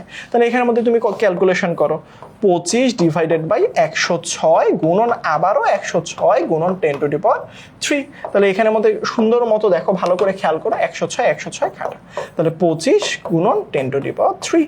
তাহলে এখানে কত হবে, 25 3টা শূন্য, তাহলে 25 3টা শূন্য হচ্ছে সি। সহজ জিনিস ভাই, এইগুলো একটু মনে রাখবা। একটি এলাকার পানিতে এত পিপিএম সোডিয়াম ক্লোরাইড মোলারিতে সোডিয়াম ক্লোরাইডের ঘনমাত্রা। খুবই সহজ, আমরা কি জানি, পিপিএম সমান সমান এস এম গুণন 10 টু দি পাওয়ার 3। এবার কিসের মান দেয়া আছে, পিপিএম এর মান দেয়া আছে, কিসের মান লাগবে, ঘনমাত্রা অর্থাৎ এস এর মান লাগবে। তাহলে এস সমান সমান হচ্ছে, সাইড চেঞ্জ করো, পিপিএম নিচে হচ্ছে এম ইন্টু 10 টু দি পাওয়ার 3। তাহলে পিপিএম এর মান কত, 8 7 7 5। এম এর মান কত, আণবিক ভর হচ্ছে সোডিয়াম ক্লোরাইডের 58.5 গুণন 10 টু দি পাওয়ার 3। যা আসবে ভাইয়া ক্যালকুলেশন করে তাই উত্তর। আমি একটু তাড়াতাড়ি যাচ্ছি কারণ সময় তোমাদের অনেক কম, যত কম সময়ে যত বেশি এমসিকিউ সলভ করা যায়। স্বতঃস্ফূর্ত জারণ বিজারণ মনে রাখবা। জারণ বিজারণ বিক্রিয়া 4 ধরনের হয়, যোজন বিক্রিয়া, বিয়োজন বিক্রিয়া, দহন বিক্রিয়া, প্রতিস্থাপন বিক্রিয়া। আর যেগুলো নন রেডক্স বিক্রিয়া বলা হয়, একটা হচ্ছে প্রতিস্থাপন বিক্রিয়া আর একটা হচ্ছে প্রশমন বিক্রিয়া আসলে। তো এখানের মধ্যে এগুলো দেখো, প্রশমন বিক্রিয়া, এই যে প্রতিস্থাপন বিক্রিয়া, এখানের মধ্যে দেখো এটা একটা বিক্রিয়া আছে যেটা আসলে সংযোজন বিক্রিয়া, একটা নতুন জিনিস কানেক্টেড হয়েছে। তুমি জাস্ট এখানে জারণ বিজারণের মানগুলো চেঞ্জ করলে বুঝবা যে এখানে +2 ছিল, এখানেও +2 আছে, এখানে -2 ছিল, এখানেও -2 আছে, এভাবে হিসাব করতে পারো, বাদ দিতে পারো সহজে। প্রশমন বিক্রিয়া কখনোই না জারণ বিজারণ বিক্রিয়া হয় না। প্রশমন বিক্রিয়া এবং অধ্যক্ষেপণ বিক্রিয়া কিভাবে চিনি, অ্যাসিড ক্ষারের বিক্রিয়া, এবং এই যে সোডিয়াম এবং বেরিয়াম জাতীয় যৌগ থাকলে সেগুলোকে বলা হয় অধ্যক্ষেপণ বিক্রিয়া দেয়। অধ্যক্ষেপণ এবং প্রশমন বিক্রিয়ায় কখনো ইলেকট্রন আদান প্রদান হয় না, জারণ বিজারণ হয় না, বুঝছো? তার পরবর্তীতে দেখো, অ্যালুমিনিয়াম অক্সাইডের অম্লত্ব কত, সহজ, এই দুইটা জিনিস গুণ করে দিবা, 3 আর 2 গুণ করলে কত হয়, 6, এটার উত্তর হচ্ছে 6। তার পরবর্তী, কোনটা জারক এবং বিজারক উভয় হিসেবে কাজ করে, এগুলো মুখস্থ করে ফেলবা। বইয়ের মধ্যে চমৎকারভাবে উদাহরণগুলো লেখা রয়েছে, জাস্ট মুখস্থ। এখন আর কিচ্ছু সময় নেই এত বুঝার। এত সেমিমোলার দ্রবণ থেকে কত আয়তনের সেমিমোলার দ্রবণ প্রস্তুত সম্ভব, এগুলো খুব সহজ। S1 V1 সমান সমান হচ্ছে S2 V2। কিভাবে, প্রথম আয়তন হচ্ছে গিয়ে V1 সেমিমোলার মানে হচ্ছে গিয়ে তোমার S1 সেমি মানে হচ্ছে 0.5 মোলার। এখানে কত আয়তন, মোলার, মোলার মানে আসলে ভাইয়া 1 মোলারের কথা বোঝানো হয়, 1 মোলার মানেই মোলার। এবং তুমি দেখো ক্যালকুলেশনে সবগুলো, S1 এর মান কত 0.5, V1 এর মান হচ্ছে 250, S2 এর মান কত 1 গুণন V2 এর মান হচ্ছে আমাকে বের করতে হবে। তাহলে এখন জাস্ট কি করব, V2 সমান সমান হচ্ছে 0.5 গুণন 250 ডিভাইডেড বাই 1। এখন V2 যা আসবে তাই উত্তর। মৃদু অ্যাসিড এবং সবল ক্ষার ট্রাইটেশনের উপযোগী নির্দেশক। দেখো, মৃদু অ্যাসিড এবং সবল ক্ষার ট্রাইটেশন, ভাইয়া এইগুলো সব মনে রাখবা। সবল অ্যাসিড মৃদু ক্ষার, মৃদু অ্যাসিড সবল ক্ষার, সবল অ্যাসিড সবল ক্ষার, দুর্বল অ্যাসিড দুর্বল ক্ষার। কোনটা ট্রাইটেশন কোনগুলো, যেমন সবল অ্যাসিড যদি হয়, দুর্বল যদি ক্ষার হয়, মিথাইল অরেঞ্জ মিথাইল রেড। আর যদি দুর্বল হয় অ্যাসিড আর সবল হয় ক্ষার, তাহলে ফেনফথেলিন এবং আরেকটা কি বলে এটাকে, ফেনফথলিনই আসলে ব্যবহার করা হয় বেসিক্যালি, এটাই বেশি আসে আসলে পরীক্ষায়। আর যদি দুর্বল দুইটাই হয়, সেই ক্ষেত্রে সকল ধরনের যদি দুইটাই সবল হয়, স্ট্রং অ্যাসিড স্ট্রং ক্ষার, সব ধরনের নির্দেশক ব্যবহার করতে পারো। আর যদি দুইটাই দুর্বল হয়, কোনো নির্দেশকই প্রযোজ্য নয় আসলে। সো এই ক্ষেত্রে যেহেতু এটা সবল ক্ষার, তাই এটা। আর যদি আমার এমন আসতো আসলে ভাইয়া, ফেনফথেলিন, থালিন, ওমা, কিন্তু কনফিউশন লাগাই দিছে, থালিন, এগুলো একটু মনে রাখো ভাইয়া। হ্যাঁ, থেলিন, মিথাইল অরেঞ্জ মিথাইল রেড।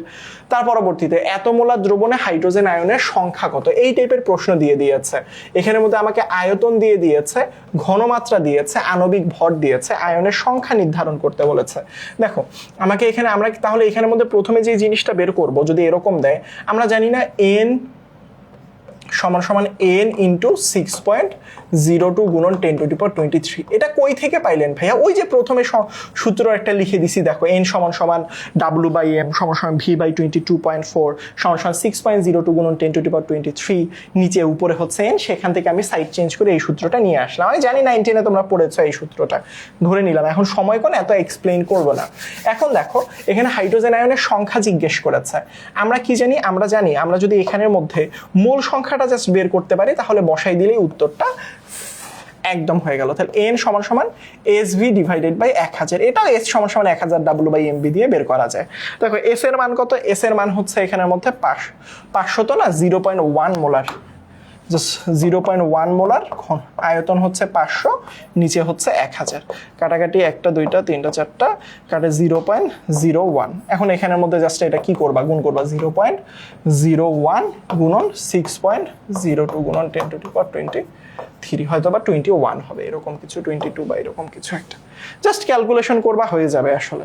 তারপরে নিচের কোনটা সেকেন্ডারি স্ট্যান্ডার্ড পদার্থ? মনে রাখবা সেকেন্ডারি স্ট্যান্ডার্ড পদার্থের মধ্যে মনে রাখবা প্রাইমারি আর সেকেন্ডারি দুই ধরনের পদার্থ হইতে পারে। প্রাইমারিতে আসলে হচ্ছে সি থাকে, ব্যতিক্রম আসলে সেকেন্ডারি হাইড্রোক্লোরিক অ্যাসিড, যেখানে সি থাকা সত্ত্বেও সেটা সেকেন্ডারি স্ট্যান্ডার্ড পদার্থ। মনে রাখবা সকল টাইপের প্রাইমারি স্ট্যান্ডার্ড পদার্থতে সি থাকে, ব্যতিক্রম হাইড্রোক্লোরিক অ্যাসিড, যেখানে সি আছে কিন্তু সেটা প্রাইমারি না, সেটা সেকেন্ডারি। সো এখানে দেখবা সেকেন্ডারিতে এই যে দেখো এখানে সি আছে, এটা প্রাইমারি, এখানে সি আছে, এটা প্রাইমারি, সি আছে প্রাইমারি, তাহলে সি নাই কোথায় এখানে? যদি এখানে হাইড্রোক্লোরিক অ্যাসিড থাকতো, সি থাকা সত্ত্বেও সেটা সেকেন্ডারি স্ট্যান্ডার্ড পদার্থ হতো, এটা ব্যতিক্রম। বুঝছো? কোনটা সেমি মোলার? সেমি মানে হচ্ছে 0.5 মোলার, মনে রাখবা। তার পরবর্তীতে দেখো এই বিক্রিয়া কোনটা জারক? জারক মানে কি? জারক মানে আসলে যে ইলেকট্রন গ্রহণ করে তাকে আসলে জারক বলা হয়। বুঝাইতে পারছি? এখন দেখো ভালো করে খেয়াল করো, এখানে দেখা বুঝাই যাচ্ছে এখানের মধ্যে 4+ ছিল টিন, সে আসলে দুইটা ইলেকট্রন কি করবে? গ্রহণ করছে, গ্রহণ করে কোথায় গেছে? 2+ হয়েছে। কারণ কি SN4+ যদি হয়, সে যদি দুইটা ইলেকট্রন রিসিভ করে তাহলেই সে একমাত্র 2+ যাবে। তাহলে জারক মানে কি? ইলেকট্রন গ্রহণ কে করছে? তাহলে SN4+ ইলেকট্রন গ্রহণ করছে, তাহলে উত্তর হচ্ছে SN4+। মনে রাখবে এখানে ভুল করছে ওরা, উত্তর এটা হবে SN4+। তার পরবর্তীতে বলছে বাতাসে ঘনমাত্রা এত ppm হলে আচ্ছা হলে ppm, অলরেডি এটা আমি করাই দিছি, তোমরা একটু ট্রাই করো। পার্সেন্টেজ থাকলে কিভাবে ppm নির্ণয় করতে হয় অলরেডি একবার করানো হয়েছে। হ্যাঁ, তার পরবর্তীতে এত হলে দ্রবণের ঘনমাত্রা এত ppm, এটা অলরেডি করাইছি। 500 ppm, ppm দিলে যদি ঘনমাত্রা জিজ্ঞেস করে তাহলে কিভাবে বের করব, এটা অলরেডি একবার করাই দিছি। প্রাইমারি স্ট্যান্ডার্ড পদার্থ বারবার বলছি সি থাকে, ভাই এখানে তো সি আছে, এটা লবণ। হ্যাঁ, স্ট্যান্ডার্ড পদার্থ অ্যাসিড এবং ক্ষার হয় স্বাভাবিকভাবে, চিনবা এগুলো একটু মনে রাখবা। প্রাইমারি স্ট্যান্ডার্ড পদার্থে সি থাকে, ব্যতিক্রম হাইড্রোক্লোরিক অ্যাসিড, যেখানে সি থাকা সত্ত্বেও সেটা সেকেন্ডারি। তার পরবর্তীতে বলছে জারণ, এই যে দেখো এই টাইপের প্রশ্নগুলো স্বাভাবিকভাবে সিকিউতে দিবে। হ্যাঁ, এগুলো দেওয়ার সম্ভাবনা নাই বললেই চলে, এগুলো বোর্ড পরীক্ষাতেও আসে না, এগুলো বড় বড় প্রশ্ন, এগুলো মনে রাখবা সমতাকরণের ক্ষেত্রে পরীক্ষায় খুব সহজে চলে আসে। তবে এখানে তুমি মিলাইতে পারো, খুব সহজে দেখতে পারো কে কয়টা ইলেকট্রন গ্রহণ ত্যাগ করবে। আয়রন আছে এখানে আর ক্রোমিয়াম আছে এখানে। আয়রন কি করে? কয়টা রিসিভ করে? এখানে আয়রন 2+ থাকে, সে আসলে 2টা রিসিভ করে। আর ক্রোমিয়ামের কথা বললে কি হয়? ক্রোমিয়াম আসলে 2টা আছে, একটা ক্রোমিয়াম 3+ 3টা গ্রহণ করে, 2টা তাহলে 6টা গ্রহণ করবে। বুঝাইতে পারছি? আয়রন 2+ কয়টা গ্রহণ করবে? 2টা। আর ক্রোমিয়াম কি করে? ক্রোমিয়াম 3+ কয়টা গ্রহণ করে? 3টা। তাহলে এখানে কয়টা? ক্রোমিয়াম 2টা, যার কারণে সে কয়টা রিসিভ করছে? 6টা। তাহলে অনুপাত হচ্ছে 2:6, 2:6। বুঝাইতে পারছি?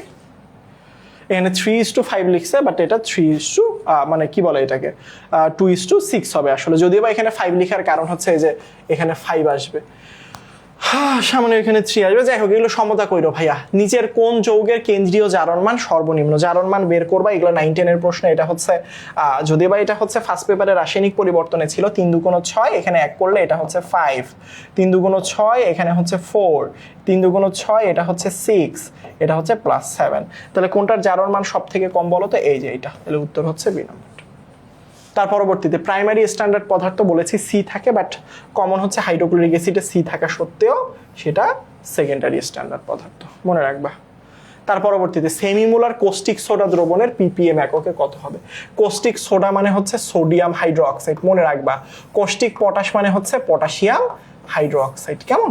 সো এইগুলো একটু করতে হবে ভাইয়া, এগুলো ppm একক অলরেডি আমি তোমাদেরকে দেখাইছি। সেমিমোলার মানে কি 0.5 মোলার, তাহলে ppm সমান কি, এগুলো করাবো না, s into m into 10⁻³ S এর মান কত, সেমিমোলার মানে 0.5 ঘন, এটার ভর কত 40, এটা 10⁻³ যা করো এখানে 20,000-এর মতো কিছু একটা আসবে। ফেনফথ্যালিনের পিএইচ এর পরিসর কত, এইগুলো না মুখস্থ রাখতে হবে, কোনটার পরিসর কত এগুলো মুখস্থ করে ফেলবা। জারণ বিজারণ বিক্রিয়া অলরেডি আমি এটা একটু আগেও দেখাইছি অন্য নাম দিয়ে, এই যে দেখো এগুলো একটু মনে রাখবা, পরীক্ষায় আসবে। অ্যাসিড ক্ষারের বিক্রিয়া কখনো জারণ বিজারণ বিক্রিয়া হয় না, অ্যাসিড ক্ষারের বিক্রিয়া কখনো জারণ বিজারণ হয় না, অধ্যক্ষেপণ বিক্রিয়া কখনো জারণ বিজারণও হয় না। প্রাইমারি স্ট্যান্ডার্ড পদার্থ বারবার আসতেছে, এটা পরীক্ষার জন্য খুবই ইম্পর্টেন্ট, সি থাকবে প্রাইমারি স্ট্যান্ডার্ড পদার্থ। কোনটা প্রমাণ দ্রবণ, মনে রাখবা প্রমাণ দ্রবণ হচ্ছে সেই সকল দ্রবণ যার ঘনমাত্রা তোমার জানা থাকবে। এখানের মধ্যে কোনটার ঘনমাত্রার মান দেয়া আছে, দেখো মোলার হচ্ছে এই যে দেখো ঘনমাত্রা, এই যে মোল পার লিটার, এই যে এটার ঘনমাত্রার মান জানা আছে, যার কারণে এটাকে প্রমাণ দ্রবণ বলবে। প্রমাণ দ্রবণ মানে যেই সকল দ্রবণের ঘনমাত্রার মান জানা থাকে তাদেরকে প্রমাণ দ্রবণ বলা হয়। তারপরে দেখো জারণ বিজারণ বিক্রিয়ায় বিজারক পদার্থ কি করে, খুবই সহজ, ইলেকট্রন ত্যাগ করে, ঠিক আছে। বিজারক, জারণ বিক্রিয়া বিজারক, হ্যাঁ জারিত হয়, ঠিক আছে। জারণ মান বৃদ্ধি পায়, এটাও ঠিক আছে। এগুলো কিন্তু জারণ বিজারণের বেসিক, এগুলো নিয়ে এখন কথা বলবো না ভাইয়া, বুঝায় দেন ভাইয়া, এগুলো 9-10 পড়াশোনা। এই দর্শক আয়ন কোনটা মনে রাখবে, এই সকল জারণ বিজারণ বিক্রিয়ায় দর্শক আয়ন থাকে, এখান থেকে পটাশিয়াম আর এখান থেকে সালফেট, এই দুইটা আসলে দর্শক আয়ন থাকে। সময় কম, যার কারণে আমি একটু তাড়াতাড়ি যাচ্ছি, কেমন? সো এগুলো যদি বেসিক ক্লিয়ার না থাকে তাহলে এমসিকিউ ক্লাস করে বোর্ডের প্রশ্নগুলো ধীরে ধীরে পড়ো, কারণ এগুলো যদি এক্সপ্লেইন করে পড়াই তাহলে সত্যি কথা বলতে 200 এমসিকিউ সলভ করতে গেলে 600 মিনিট লাগবে, কারণ হচ্ছে একটা এমসিকিউ হচ্ছে মিনিমাম 3 মিনিট করে প্রয়োজন, সেই ক্ষেত্রে 10 ঘন্টার একটা এমসিকিউ এর ভিডিও হয়ে যাবে, সেই ক্ষেত্রে একটু টাফ। কোনটা জারক পদার্থটা সর্বাধিক ইলেকট্রন আসলে গ্রহণ করে, ওই যে দেখবা এখানের মধ্যে পটাশিয়াম, এই যে দেখো পারম্যাঙ্গানেট, এই যে দেখো এ আসলে 5+ অবস্থায় থাকে, আচ্ছা 5+ না, এ থাকে আসলে 7+ অবস্থায়, এ দুইটাই থাকে 6+ অবস্থা, এটাও থাকে 4 দুগুণ 8, 4 দুগুণ 8 আর এটা 2, এটা হচ্ছে 6 অবস্থা, এটা হচ্ছে -2, এটা 0, এই যে এখানের মধ্যে হচ্ছে +7 অবস্থা।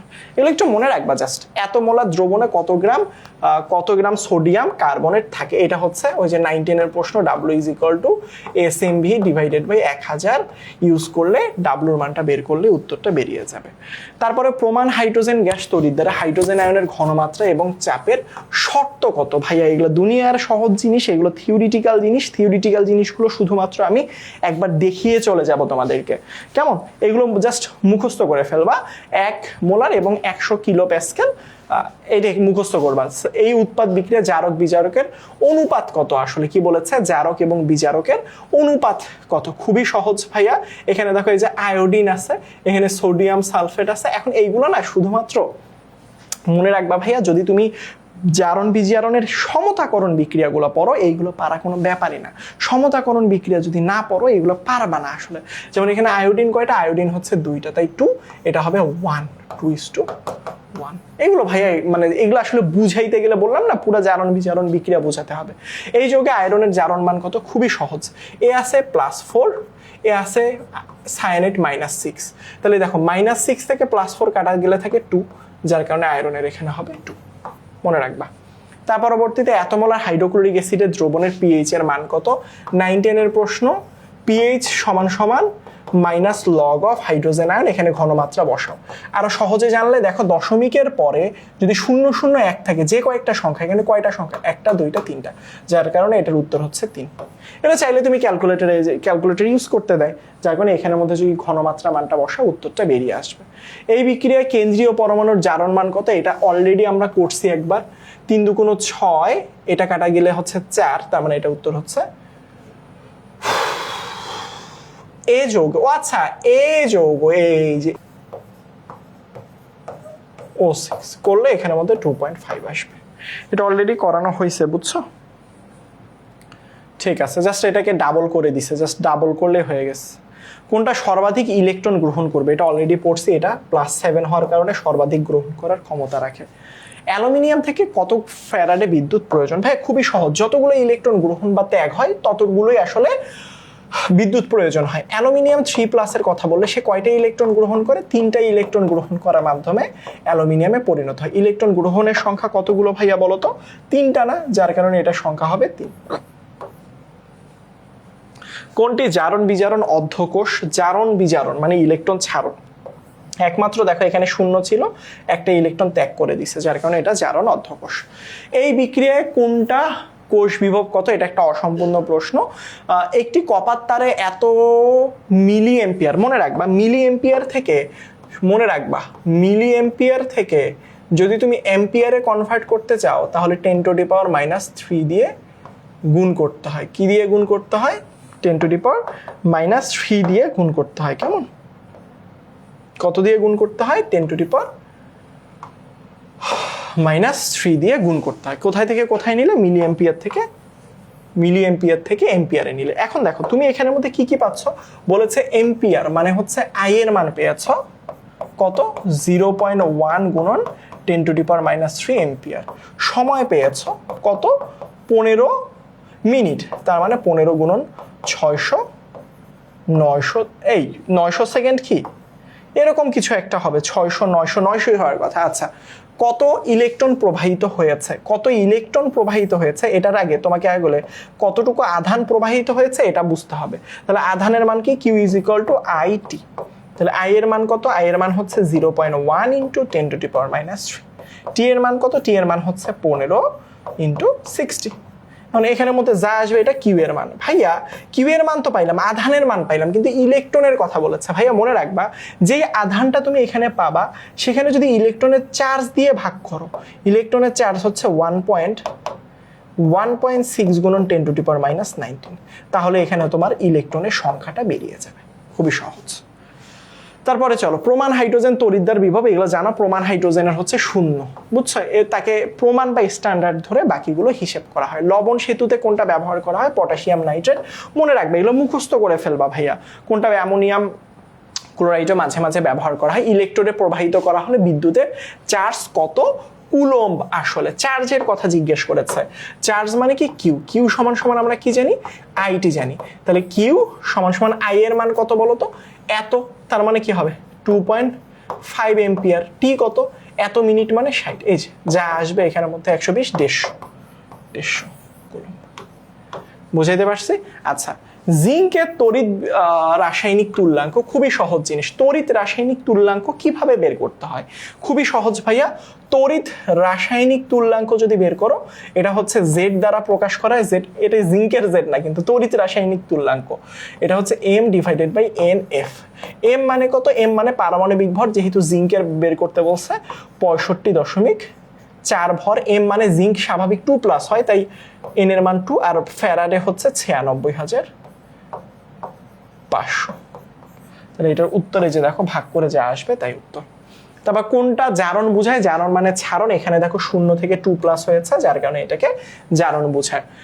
0.5 মনে রাখবা, 1 ফ্যারাডে সমান সমান হচ্ছে 96,500। 500 কি হয়েছে? হয়নি। 500 হলো না 5000 হলো? 96,500 কুলম্ব। তাহলে 0.5 মানে কি? 0.5 গুণন 96,000। এটা কি 500 হচ্ছে? আচ্ছা যাই হোক, তাহলে এটা অর্ধেকটা হবে 48,250। এটা আসলে এখানে ভুল করছে, এটা হচ্ছে এটা উত্তর। তার পরবর্তীতে এত দ্রবণে চালনা করা হলে জমা হবে কতটুকু? আমরা একটা সূত্র জানি, W = ZIT, রাইট? Z সমান সমান কি? M/NF, I × T। তাহলে M মানে কি? M মানে হচ্ছে, এম মানে পারমাণবিক ভর। সিলভারের পারমাণবিক ভর লাগবে কেন? কারণ সিলভার জমা হবে। সিলভার, ওই যে প্রশ্নে দেখো সিলভার জমা হবে, যার কারণে ডাব্লুটা হচ্ছে সিলভার। সিলভারের ভর 107.8। সিলভার প্লাস ছিল, রাইট? সে একটা ইলেকট্রন রিসিভ করেই তো সিলভারে পরিণত হবে, যার কারণে একটা ইলেকট্রন, তাই 1 গুণন 96,500। আই মানে কি? 1.2। তারপরে হচ্ছে কতক্ষণ সময় বলো তো ভাইয়া? বলছে বিদ্যুৎ কতক্ষণ চালনা করলে এতটুকু জমা হবে, অর্থাৎ ডাব্লুর মানও তো দেয়া আছে। তাহলে এখানে ডাব্লুর মান 1.61। তাহলে এখান থেকে তুমি কি করবা? সাইড চেঞ্জ করে জাস্ট সময়ের মানটা বের করে দিবা। বুঝতে পারছি? আর কিচ্ছু না, সাইড চেঞ্জ করে সময়টা বের করলেই। অবশ্যই মনে রাখবে এটা তুমি মিনিটে বের করতে হবে, মনে রাখো কিন্তু। তুমি কিন্তু স্বাভাবিকভাবে যা মান বেরোবে সেটা সেকেন্ডে সেটাকে তুমি 60 দিয়ে ভাগ করে দিবা। তারপরে দেখো এত এত দ্বারা গঠিত হলে অর্ধকোষ ভাইয়া সবসময় মনে রাখবা এরকম টাইপের প্রশ্ন দিয়ে দেয়। এই যে দেখো এরকম টাইপের প্রশ্ন তোমাকে প্রায় সময় দিয়ে দিবে। তো দেখো ভালো করে খেয়াল করো, এই টাইপের প্রশ্ন যদি তোমাকে কখনো দিয়ে দেয় কিভাবে করবা জানো, তুমি বড় মান বিয়োগ ছোট মান করবো। মনে রাখবা দুইটাই একই ভার্সন হতে হবে। দেখো এখানেও জারণ মান, এখানেও দেখো জারণ, কারণ দুইটাই ইলেকট্রন বিজারণ। এখানেও ইলেকট্রন গ্রহণ হয়েছে, এখানেও ইলেকট্রন গ্রহণ হয়েছে, দুই জায়গায় জারণ। তাহলে জারণ হলে দুইটা মানের মধ্যে বড় মান খুঁজবা। বড় মান কোনটা দুইটা মানের মধ্যে, দেখো দেয়া আছে 1.56 বিয়োগ ছোট মান কত 0.80, 0.76 হচ্ছে উত্তর। বুঝাইতে পারছি? সো এই জিনিসটা খুব খুব খুব ভালো করে মনে রাখবা। আর একটা জিনিস আমি তোমাদেরকে একটু বলি ভাইয়া, সেটা হচ্ছে যদি কখনো এরকম করে দেয়া থাকতো, ধরো এরকম করে দেয়া থাকতো সিলভার প্লাস থেকে সিলভার, এটার মান দেয়া আছে 2 আর ওইটা দেয়া ছিল ভাইয়া এখানে তো দুইটার, ধরো এটার মান দেয়া আছে 3, তখন কিভাবে হিসাব করতাম? একটা জারণ আর একটা বিজারণ দেয়া আছে, তখন আমি কিভাবে হিসাব করব ভাইয়া?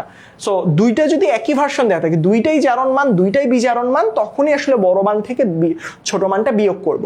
বাট কাহিনী হচ্ছে যদি আমার কখনো এরকম করে দুইটা ভিন্ন দেয়, তুমি কিচ্ছু না, তুমি জাস্ট কি করবা জানো, এইটা যে 3 দেয়া আছে, এই যে দেখো তুমি এটাও দেখো কি দেয়া আছে, তোমার যে কোনোটা, এটা কি দেয়া আছে, এটা বিজারণ, এটা তো জারণ দেয়া ছিল, তুমি উল্টা করে ফেলো, এটাকে বিজারণ চাও, জাস্ট মানটার সামনে একটা মাইনাস দিয়ে গুণ করবা। অর্থাৎ ধরো একটা জারণের মান দেয়া, একটা বিজারণের মান দেয়া, তো জারণের মান, এটা তো বিজারণের মান দেয়া আছে, এই জারণটাকে যদি মাইনাস দিয়ে গুণ করো, ওই মানটা যেটা পাবা সেটাও হয়ে যাবে বিজারণের মান। অর্থাৎ তখন দুইটাই বিজারণের মান পাবা, তখন বড় মান বিয়োগ ছোট মান করবা। বোঝাতে পেরেছি?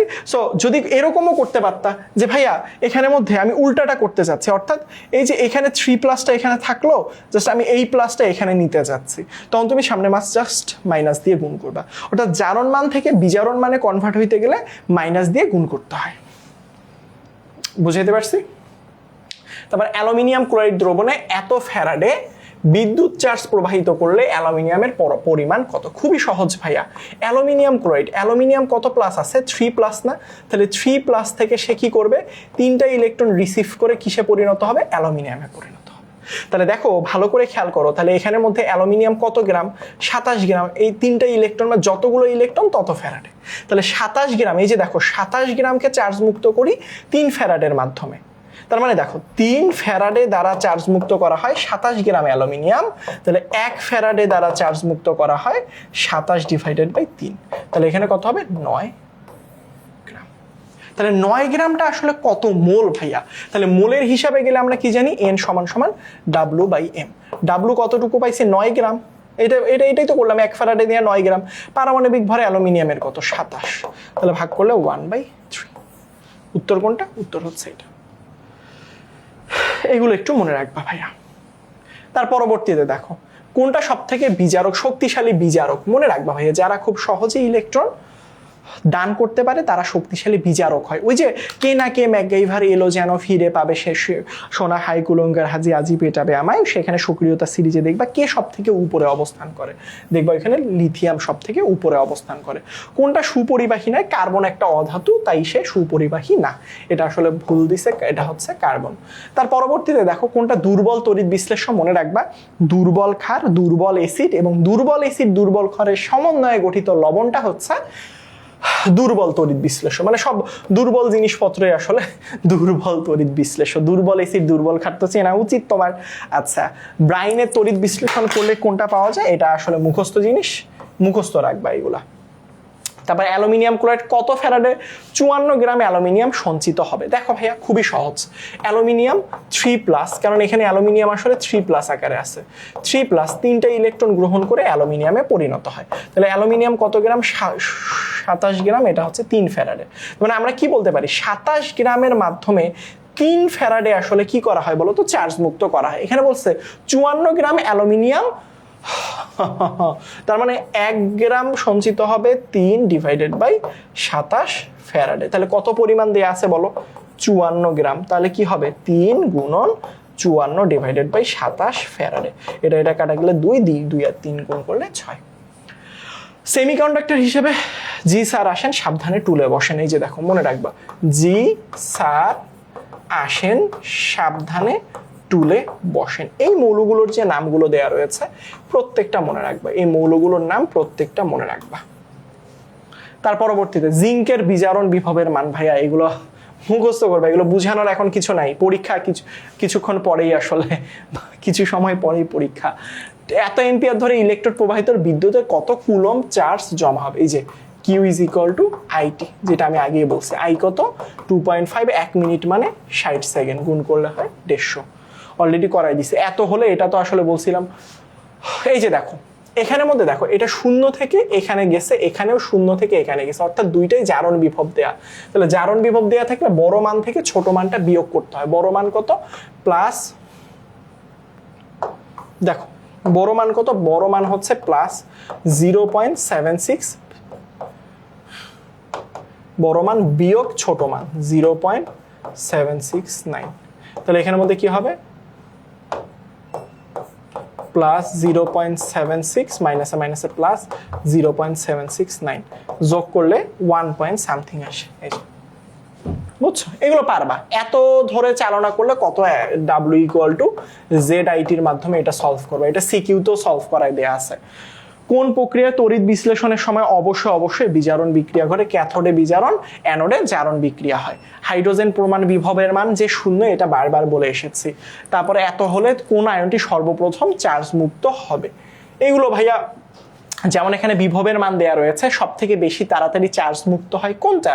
যেটা আসলে তুলনামূলকভাবে উপরের দিকে অবস্থান করে, এ আসলে তাড়াতাড়ি ইলেকট্রন গ্রহণ করবে। এখন এখানের মধ্যে বলতে পারো যে ভাইয়া এখানে তো পজিটিভ, এই যে দেখো এটা পজিটিভ, এটা পজিটিভ, এটা পজিটিভ, এটাও নেগেটিভ। তাহলে এখানের মধ্যে কোনটা আগে সর্বপ্রথম চার্জ মুক্ত হবে? যে আসলে মনে রাখবা ওই যে কে না কে ম্যাকগাইভার এলো যেন ফিরে পাবে সোনা, হাই কুলঙ্কার হাজি আজি পেটাবে আমায়। সর্বপ্রথম উপরের মৌলগুলো ইলেকট্রন ত্যাগ করে, নিচেরগুলো আসলে ইলেকট্রন গ্রহণ করে তাড়াতাড়ি চার্জ মুক্ত হয়। মনে রাখবে এইগুলো। তারপর কোনটা আগে চার্জ মুক্ত হবে? একইভাবে বললাম, যে বেশি নিচের দিকে, যে আজি পেটাবে আমায় সিলভার আসলে পরে ওই যে কে না কে ম্যাকগাইভার এলো যেন ফিরে পাবে সোনা, হাই কুলঙ্কার হাজি আজি পেটাবে আমায়, সেখানে ওই যে ওই সিরিজটার নিচের দিকের মৌলগুলো তাড়াতাড়ি আসলে চার্জ মুক্ত হয়। এটা এই যে দেখো হাইড্রোজেন, এটা কোন ধরনের অধ্যক্ষ? সেটা হচ্ছে গ্যাস, কারণ এখানে হাইড্রোজেন গ্যাস দেয়া আছে। তড়িৎ বিশ্লেষণকারে কোনটা আগে চার্জ মুক্ত হবে? এটা একটু আগেও বললাম, সিলভার প্লাস। তারপরে দেখো এত মিনিট ধরে কপারে কতটুকু সঞ্চিত হবে? বারবার বলছি W equal to Z IT, এটা দিয়ে মনে রাখবা, বের করে ফেলবা। এটা সিকিউতেও কিন্তু খুব চমৎকার ভাবে আমরা করিয়েছি। নিকেলের বিজারণ বিভব, এইগুলো মুখস্থ করবা। কিছু কিছু দিয়ে দেয়, আসলে কি করবা? আসলে দিয়ে দেয় তড়িৎ বিশ্লেষণে কোনটা আগে চার্জ মুক্ত হবে সর্বপ্রথম, ওই যে বললাম যে নিচের দিকে থাকে সে আগে চার্জ মুক্ত হয়। তার পরবর্তীতে কোন মৌলটি অ্যাসিড থেকে হাইড্রোজেন প্রতিস্থাপন করতে পারবে? মনে রাখবে হাইড্রোজেনের উপরে কে আছে? কে না কে ম্যাকগাইভার এলো যেন ফিরে পাবে সোনা, হাই কুলঙ্কার হাজি আজি পেটাবে আমায়। নিকেলটা আসলে তার উপরের দিকে আছে। তারপরে দেখো ক্যালোমেল তড়িৎদ্বার, এই যে মার্কারি, এগুলো মুখস্থ ভাইয়া, মুখস্থ। স্টোরেজ ব্যাটারির মাধ্যমে ভারো ধাতুর লেড, এই যে এটা হচ্ছে, এইগুলো আমি প্রশ্নগুলো এখন 5 নাম্বার চ্যাপ্টার অর্থনৈতিক রসায়নে ঢুকেছে। এইগুলো কিন্তু পরীক্ষার জন্য অনেক বেশি ইম্পর্টেন্ট। বাস্তবে কোনটা হবে? এখানে এই যে দেখো আয়রনের মান দেয়া আছে, সৃষ্টি কোষ বিভব লাগবে না। একই মাত্রার বিদ্যুৎ একই সময় চালনা করলে কোন আয়নটি বেশি জমা হবে? ওই যে বললাম, যেটা নিচের দিকে জমা থাকে সে আসলে বেশি জমা হয় তুলনামূলকভাবে। এগুলো করিয়ে দিয়েছে, এগুলো একটু দেখলেই পারবা। এখন এই যে বড় মান বিয়োগ ছোট মান দেখবা, এখানের মধ্যে এটা আসলে বিজারণ বিভব, এটাও বিজারণ বিভব। বড় মানটা থেকে ছোট মান বিয়োগ করবে, এটা আর এটা যদি বিয়োগ করো তাহলে এরকম কিছু একটা মান আসে। গ্যালভানিক কোষে কি ঘটে এটা জানো? রাসায়নিক শক্তি বিদ্যুৎ শক্তিতে রূপান্তর করে। আসো 5 নাম্বার চ্যাপ্টারে এমসিকিউ দেখি। চামড়ার কিউলিং এর জন্য প্রয়োজনীয়তা কি বলতো? ব্যাকটেরিয়া মুক্ত রাখা। মনে রাখবা চায়না ক্লে সংকেত, এগুলো ভাই আমি আর পড়াবো না, এগুলো ভাইয়া পিডিএফ দিয়ে দিব, এগুলো পিডিএফ এ দেখে নিবা। আসলে এনিলিং কোন শিল্প? কাঁচ শিল্পে আসলে কোন কয়লা ফিক্সড কার্বন সংখ্যা সর্বাধিক? অ্যান্থ্রাসাইট আসলে সর্বাধিক। বুকিং লিকার কি আসলে? এই যে এইগুলো একটু মনে রাখবা জাস্ট, ঠিক আছে? তারপর কোনটি ক্রায়োলাইট? এগুলো জাস্ট এক নজরে দেখে রাখবা। পেপার শিল্পে জারক হিসেবে ব্যবহার করা হয় পার অক্সাইড ব্যবহার করা হয়। হ্যাঁ, ক্রাফট পদ্ধতিতে কোনটা ব্যবহার করা হয়? এই যে দেখো 27%। এগুলো একটু মনে রাখবা, জ্বালানি মানের ভিত্তিতে কোনটা সব থেকে ভালো, অ্যান্থ্রাসাইট, কয়লা, জাস্ট মুখস্থ করে ফেলবা, যে কারণে ক্যালসিয়াম সালফেট এবং পানি, এগুলো একটু মনে রাখবা ভাইয়া। সিএনজি স্টেশনে ব্যবহৃত মিথেনের পরিমাণ কত, 79%। বুঝতে পেরেছ? জিপসামের সংকেত কোনটা, ক্যালসিয়াম সালফেট, পানি, এইগুলো একটু মনে রাখবা। হ্যাঁ, অ্যালুমিনিয়াম অক্সাইড কোনটা প্রধান উপাদান নয়, এইগুলো জাস্ট ভাইয়া, এইগুলো জাস্ট একটু কষ্ট করে দেখবা। ইটিপি, ন্যানোকণার পরিসর, হ্যাঁ, সিমেন্টের বড় ধূসর, হ্যাঁ, টেনিং, ইউরিয়া তৈরিতে ব্যবহার করা হয়, কোনগুলো আসলে ন্যানো টেকনোলজিতে, কোনগুলো কি, এটা ওভারঅল একটা কনসেপ্ট দেওয়া হয়েছে। জাস্ট এই যে এমসিকিউ গুলো আমরা সলভ করলাম, এখানে একটা ওভারঅল ধারণা পেয়ে যাবা তোমাদের বোর্ড পরীক্ষাতে কেমন প্রশ্ন আসতে পারে। সো এইগুলো সলভ করার পর অবশ্যই বিগত বছরের বোর্ড প্রশ্নগুলো চোখ বুলাতে ভুলিও না, দেখবা একটু টেস্ট করে তুমি পারো কি পারো না। প্রত্যেকের জন্য অনেক দোয়া রইল, সবাই ভালো থাকবা, আমার জন্য দোয়া করবা। আসসালামু আলাইকুম, আল্লাহ হাফেজ।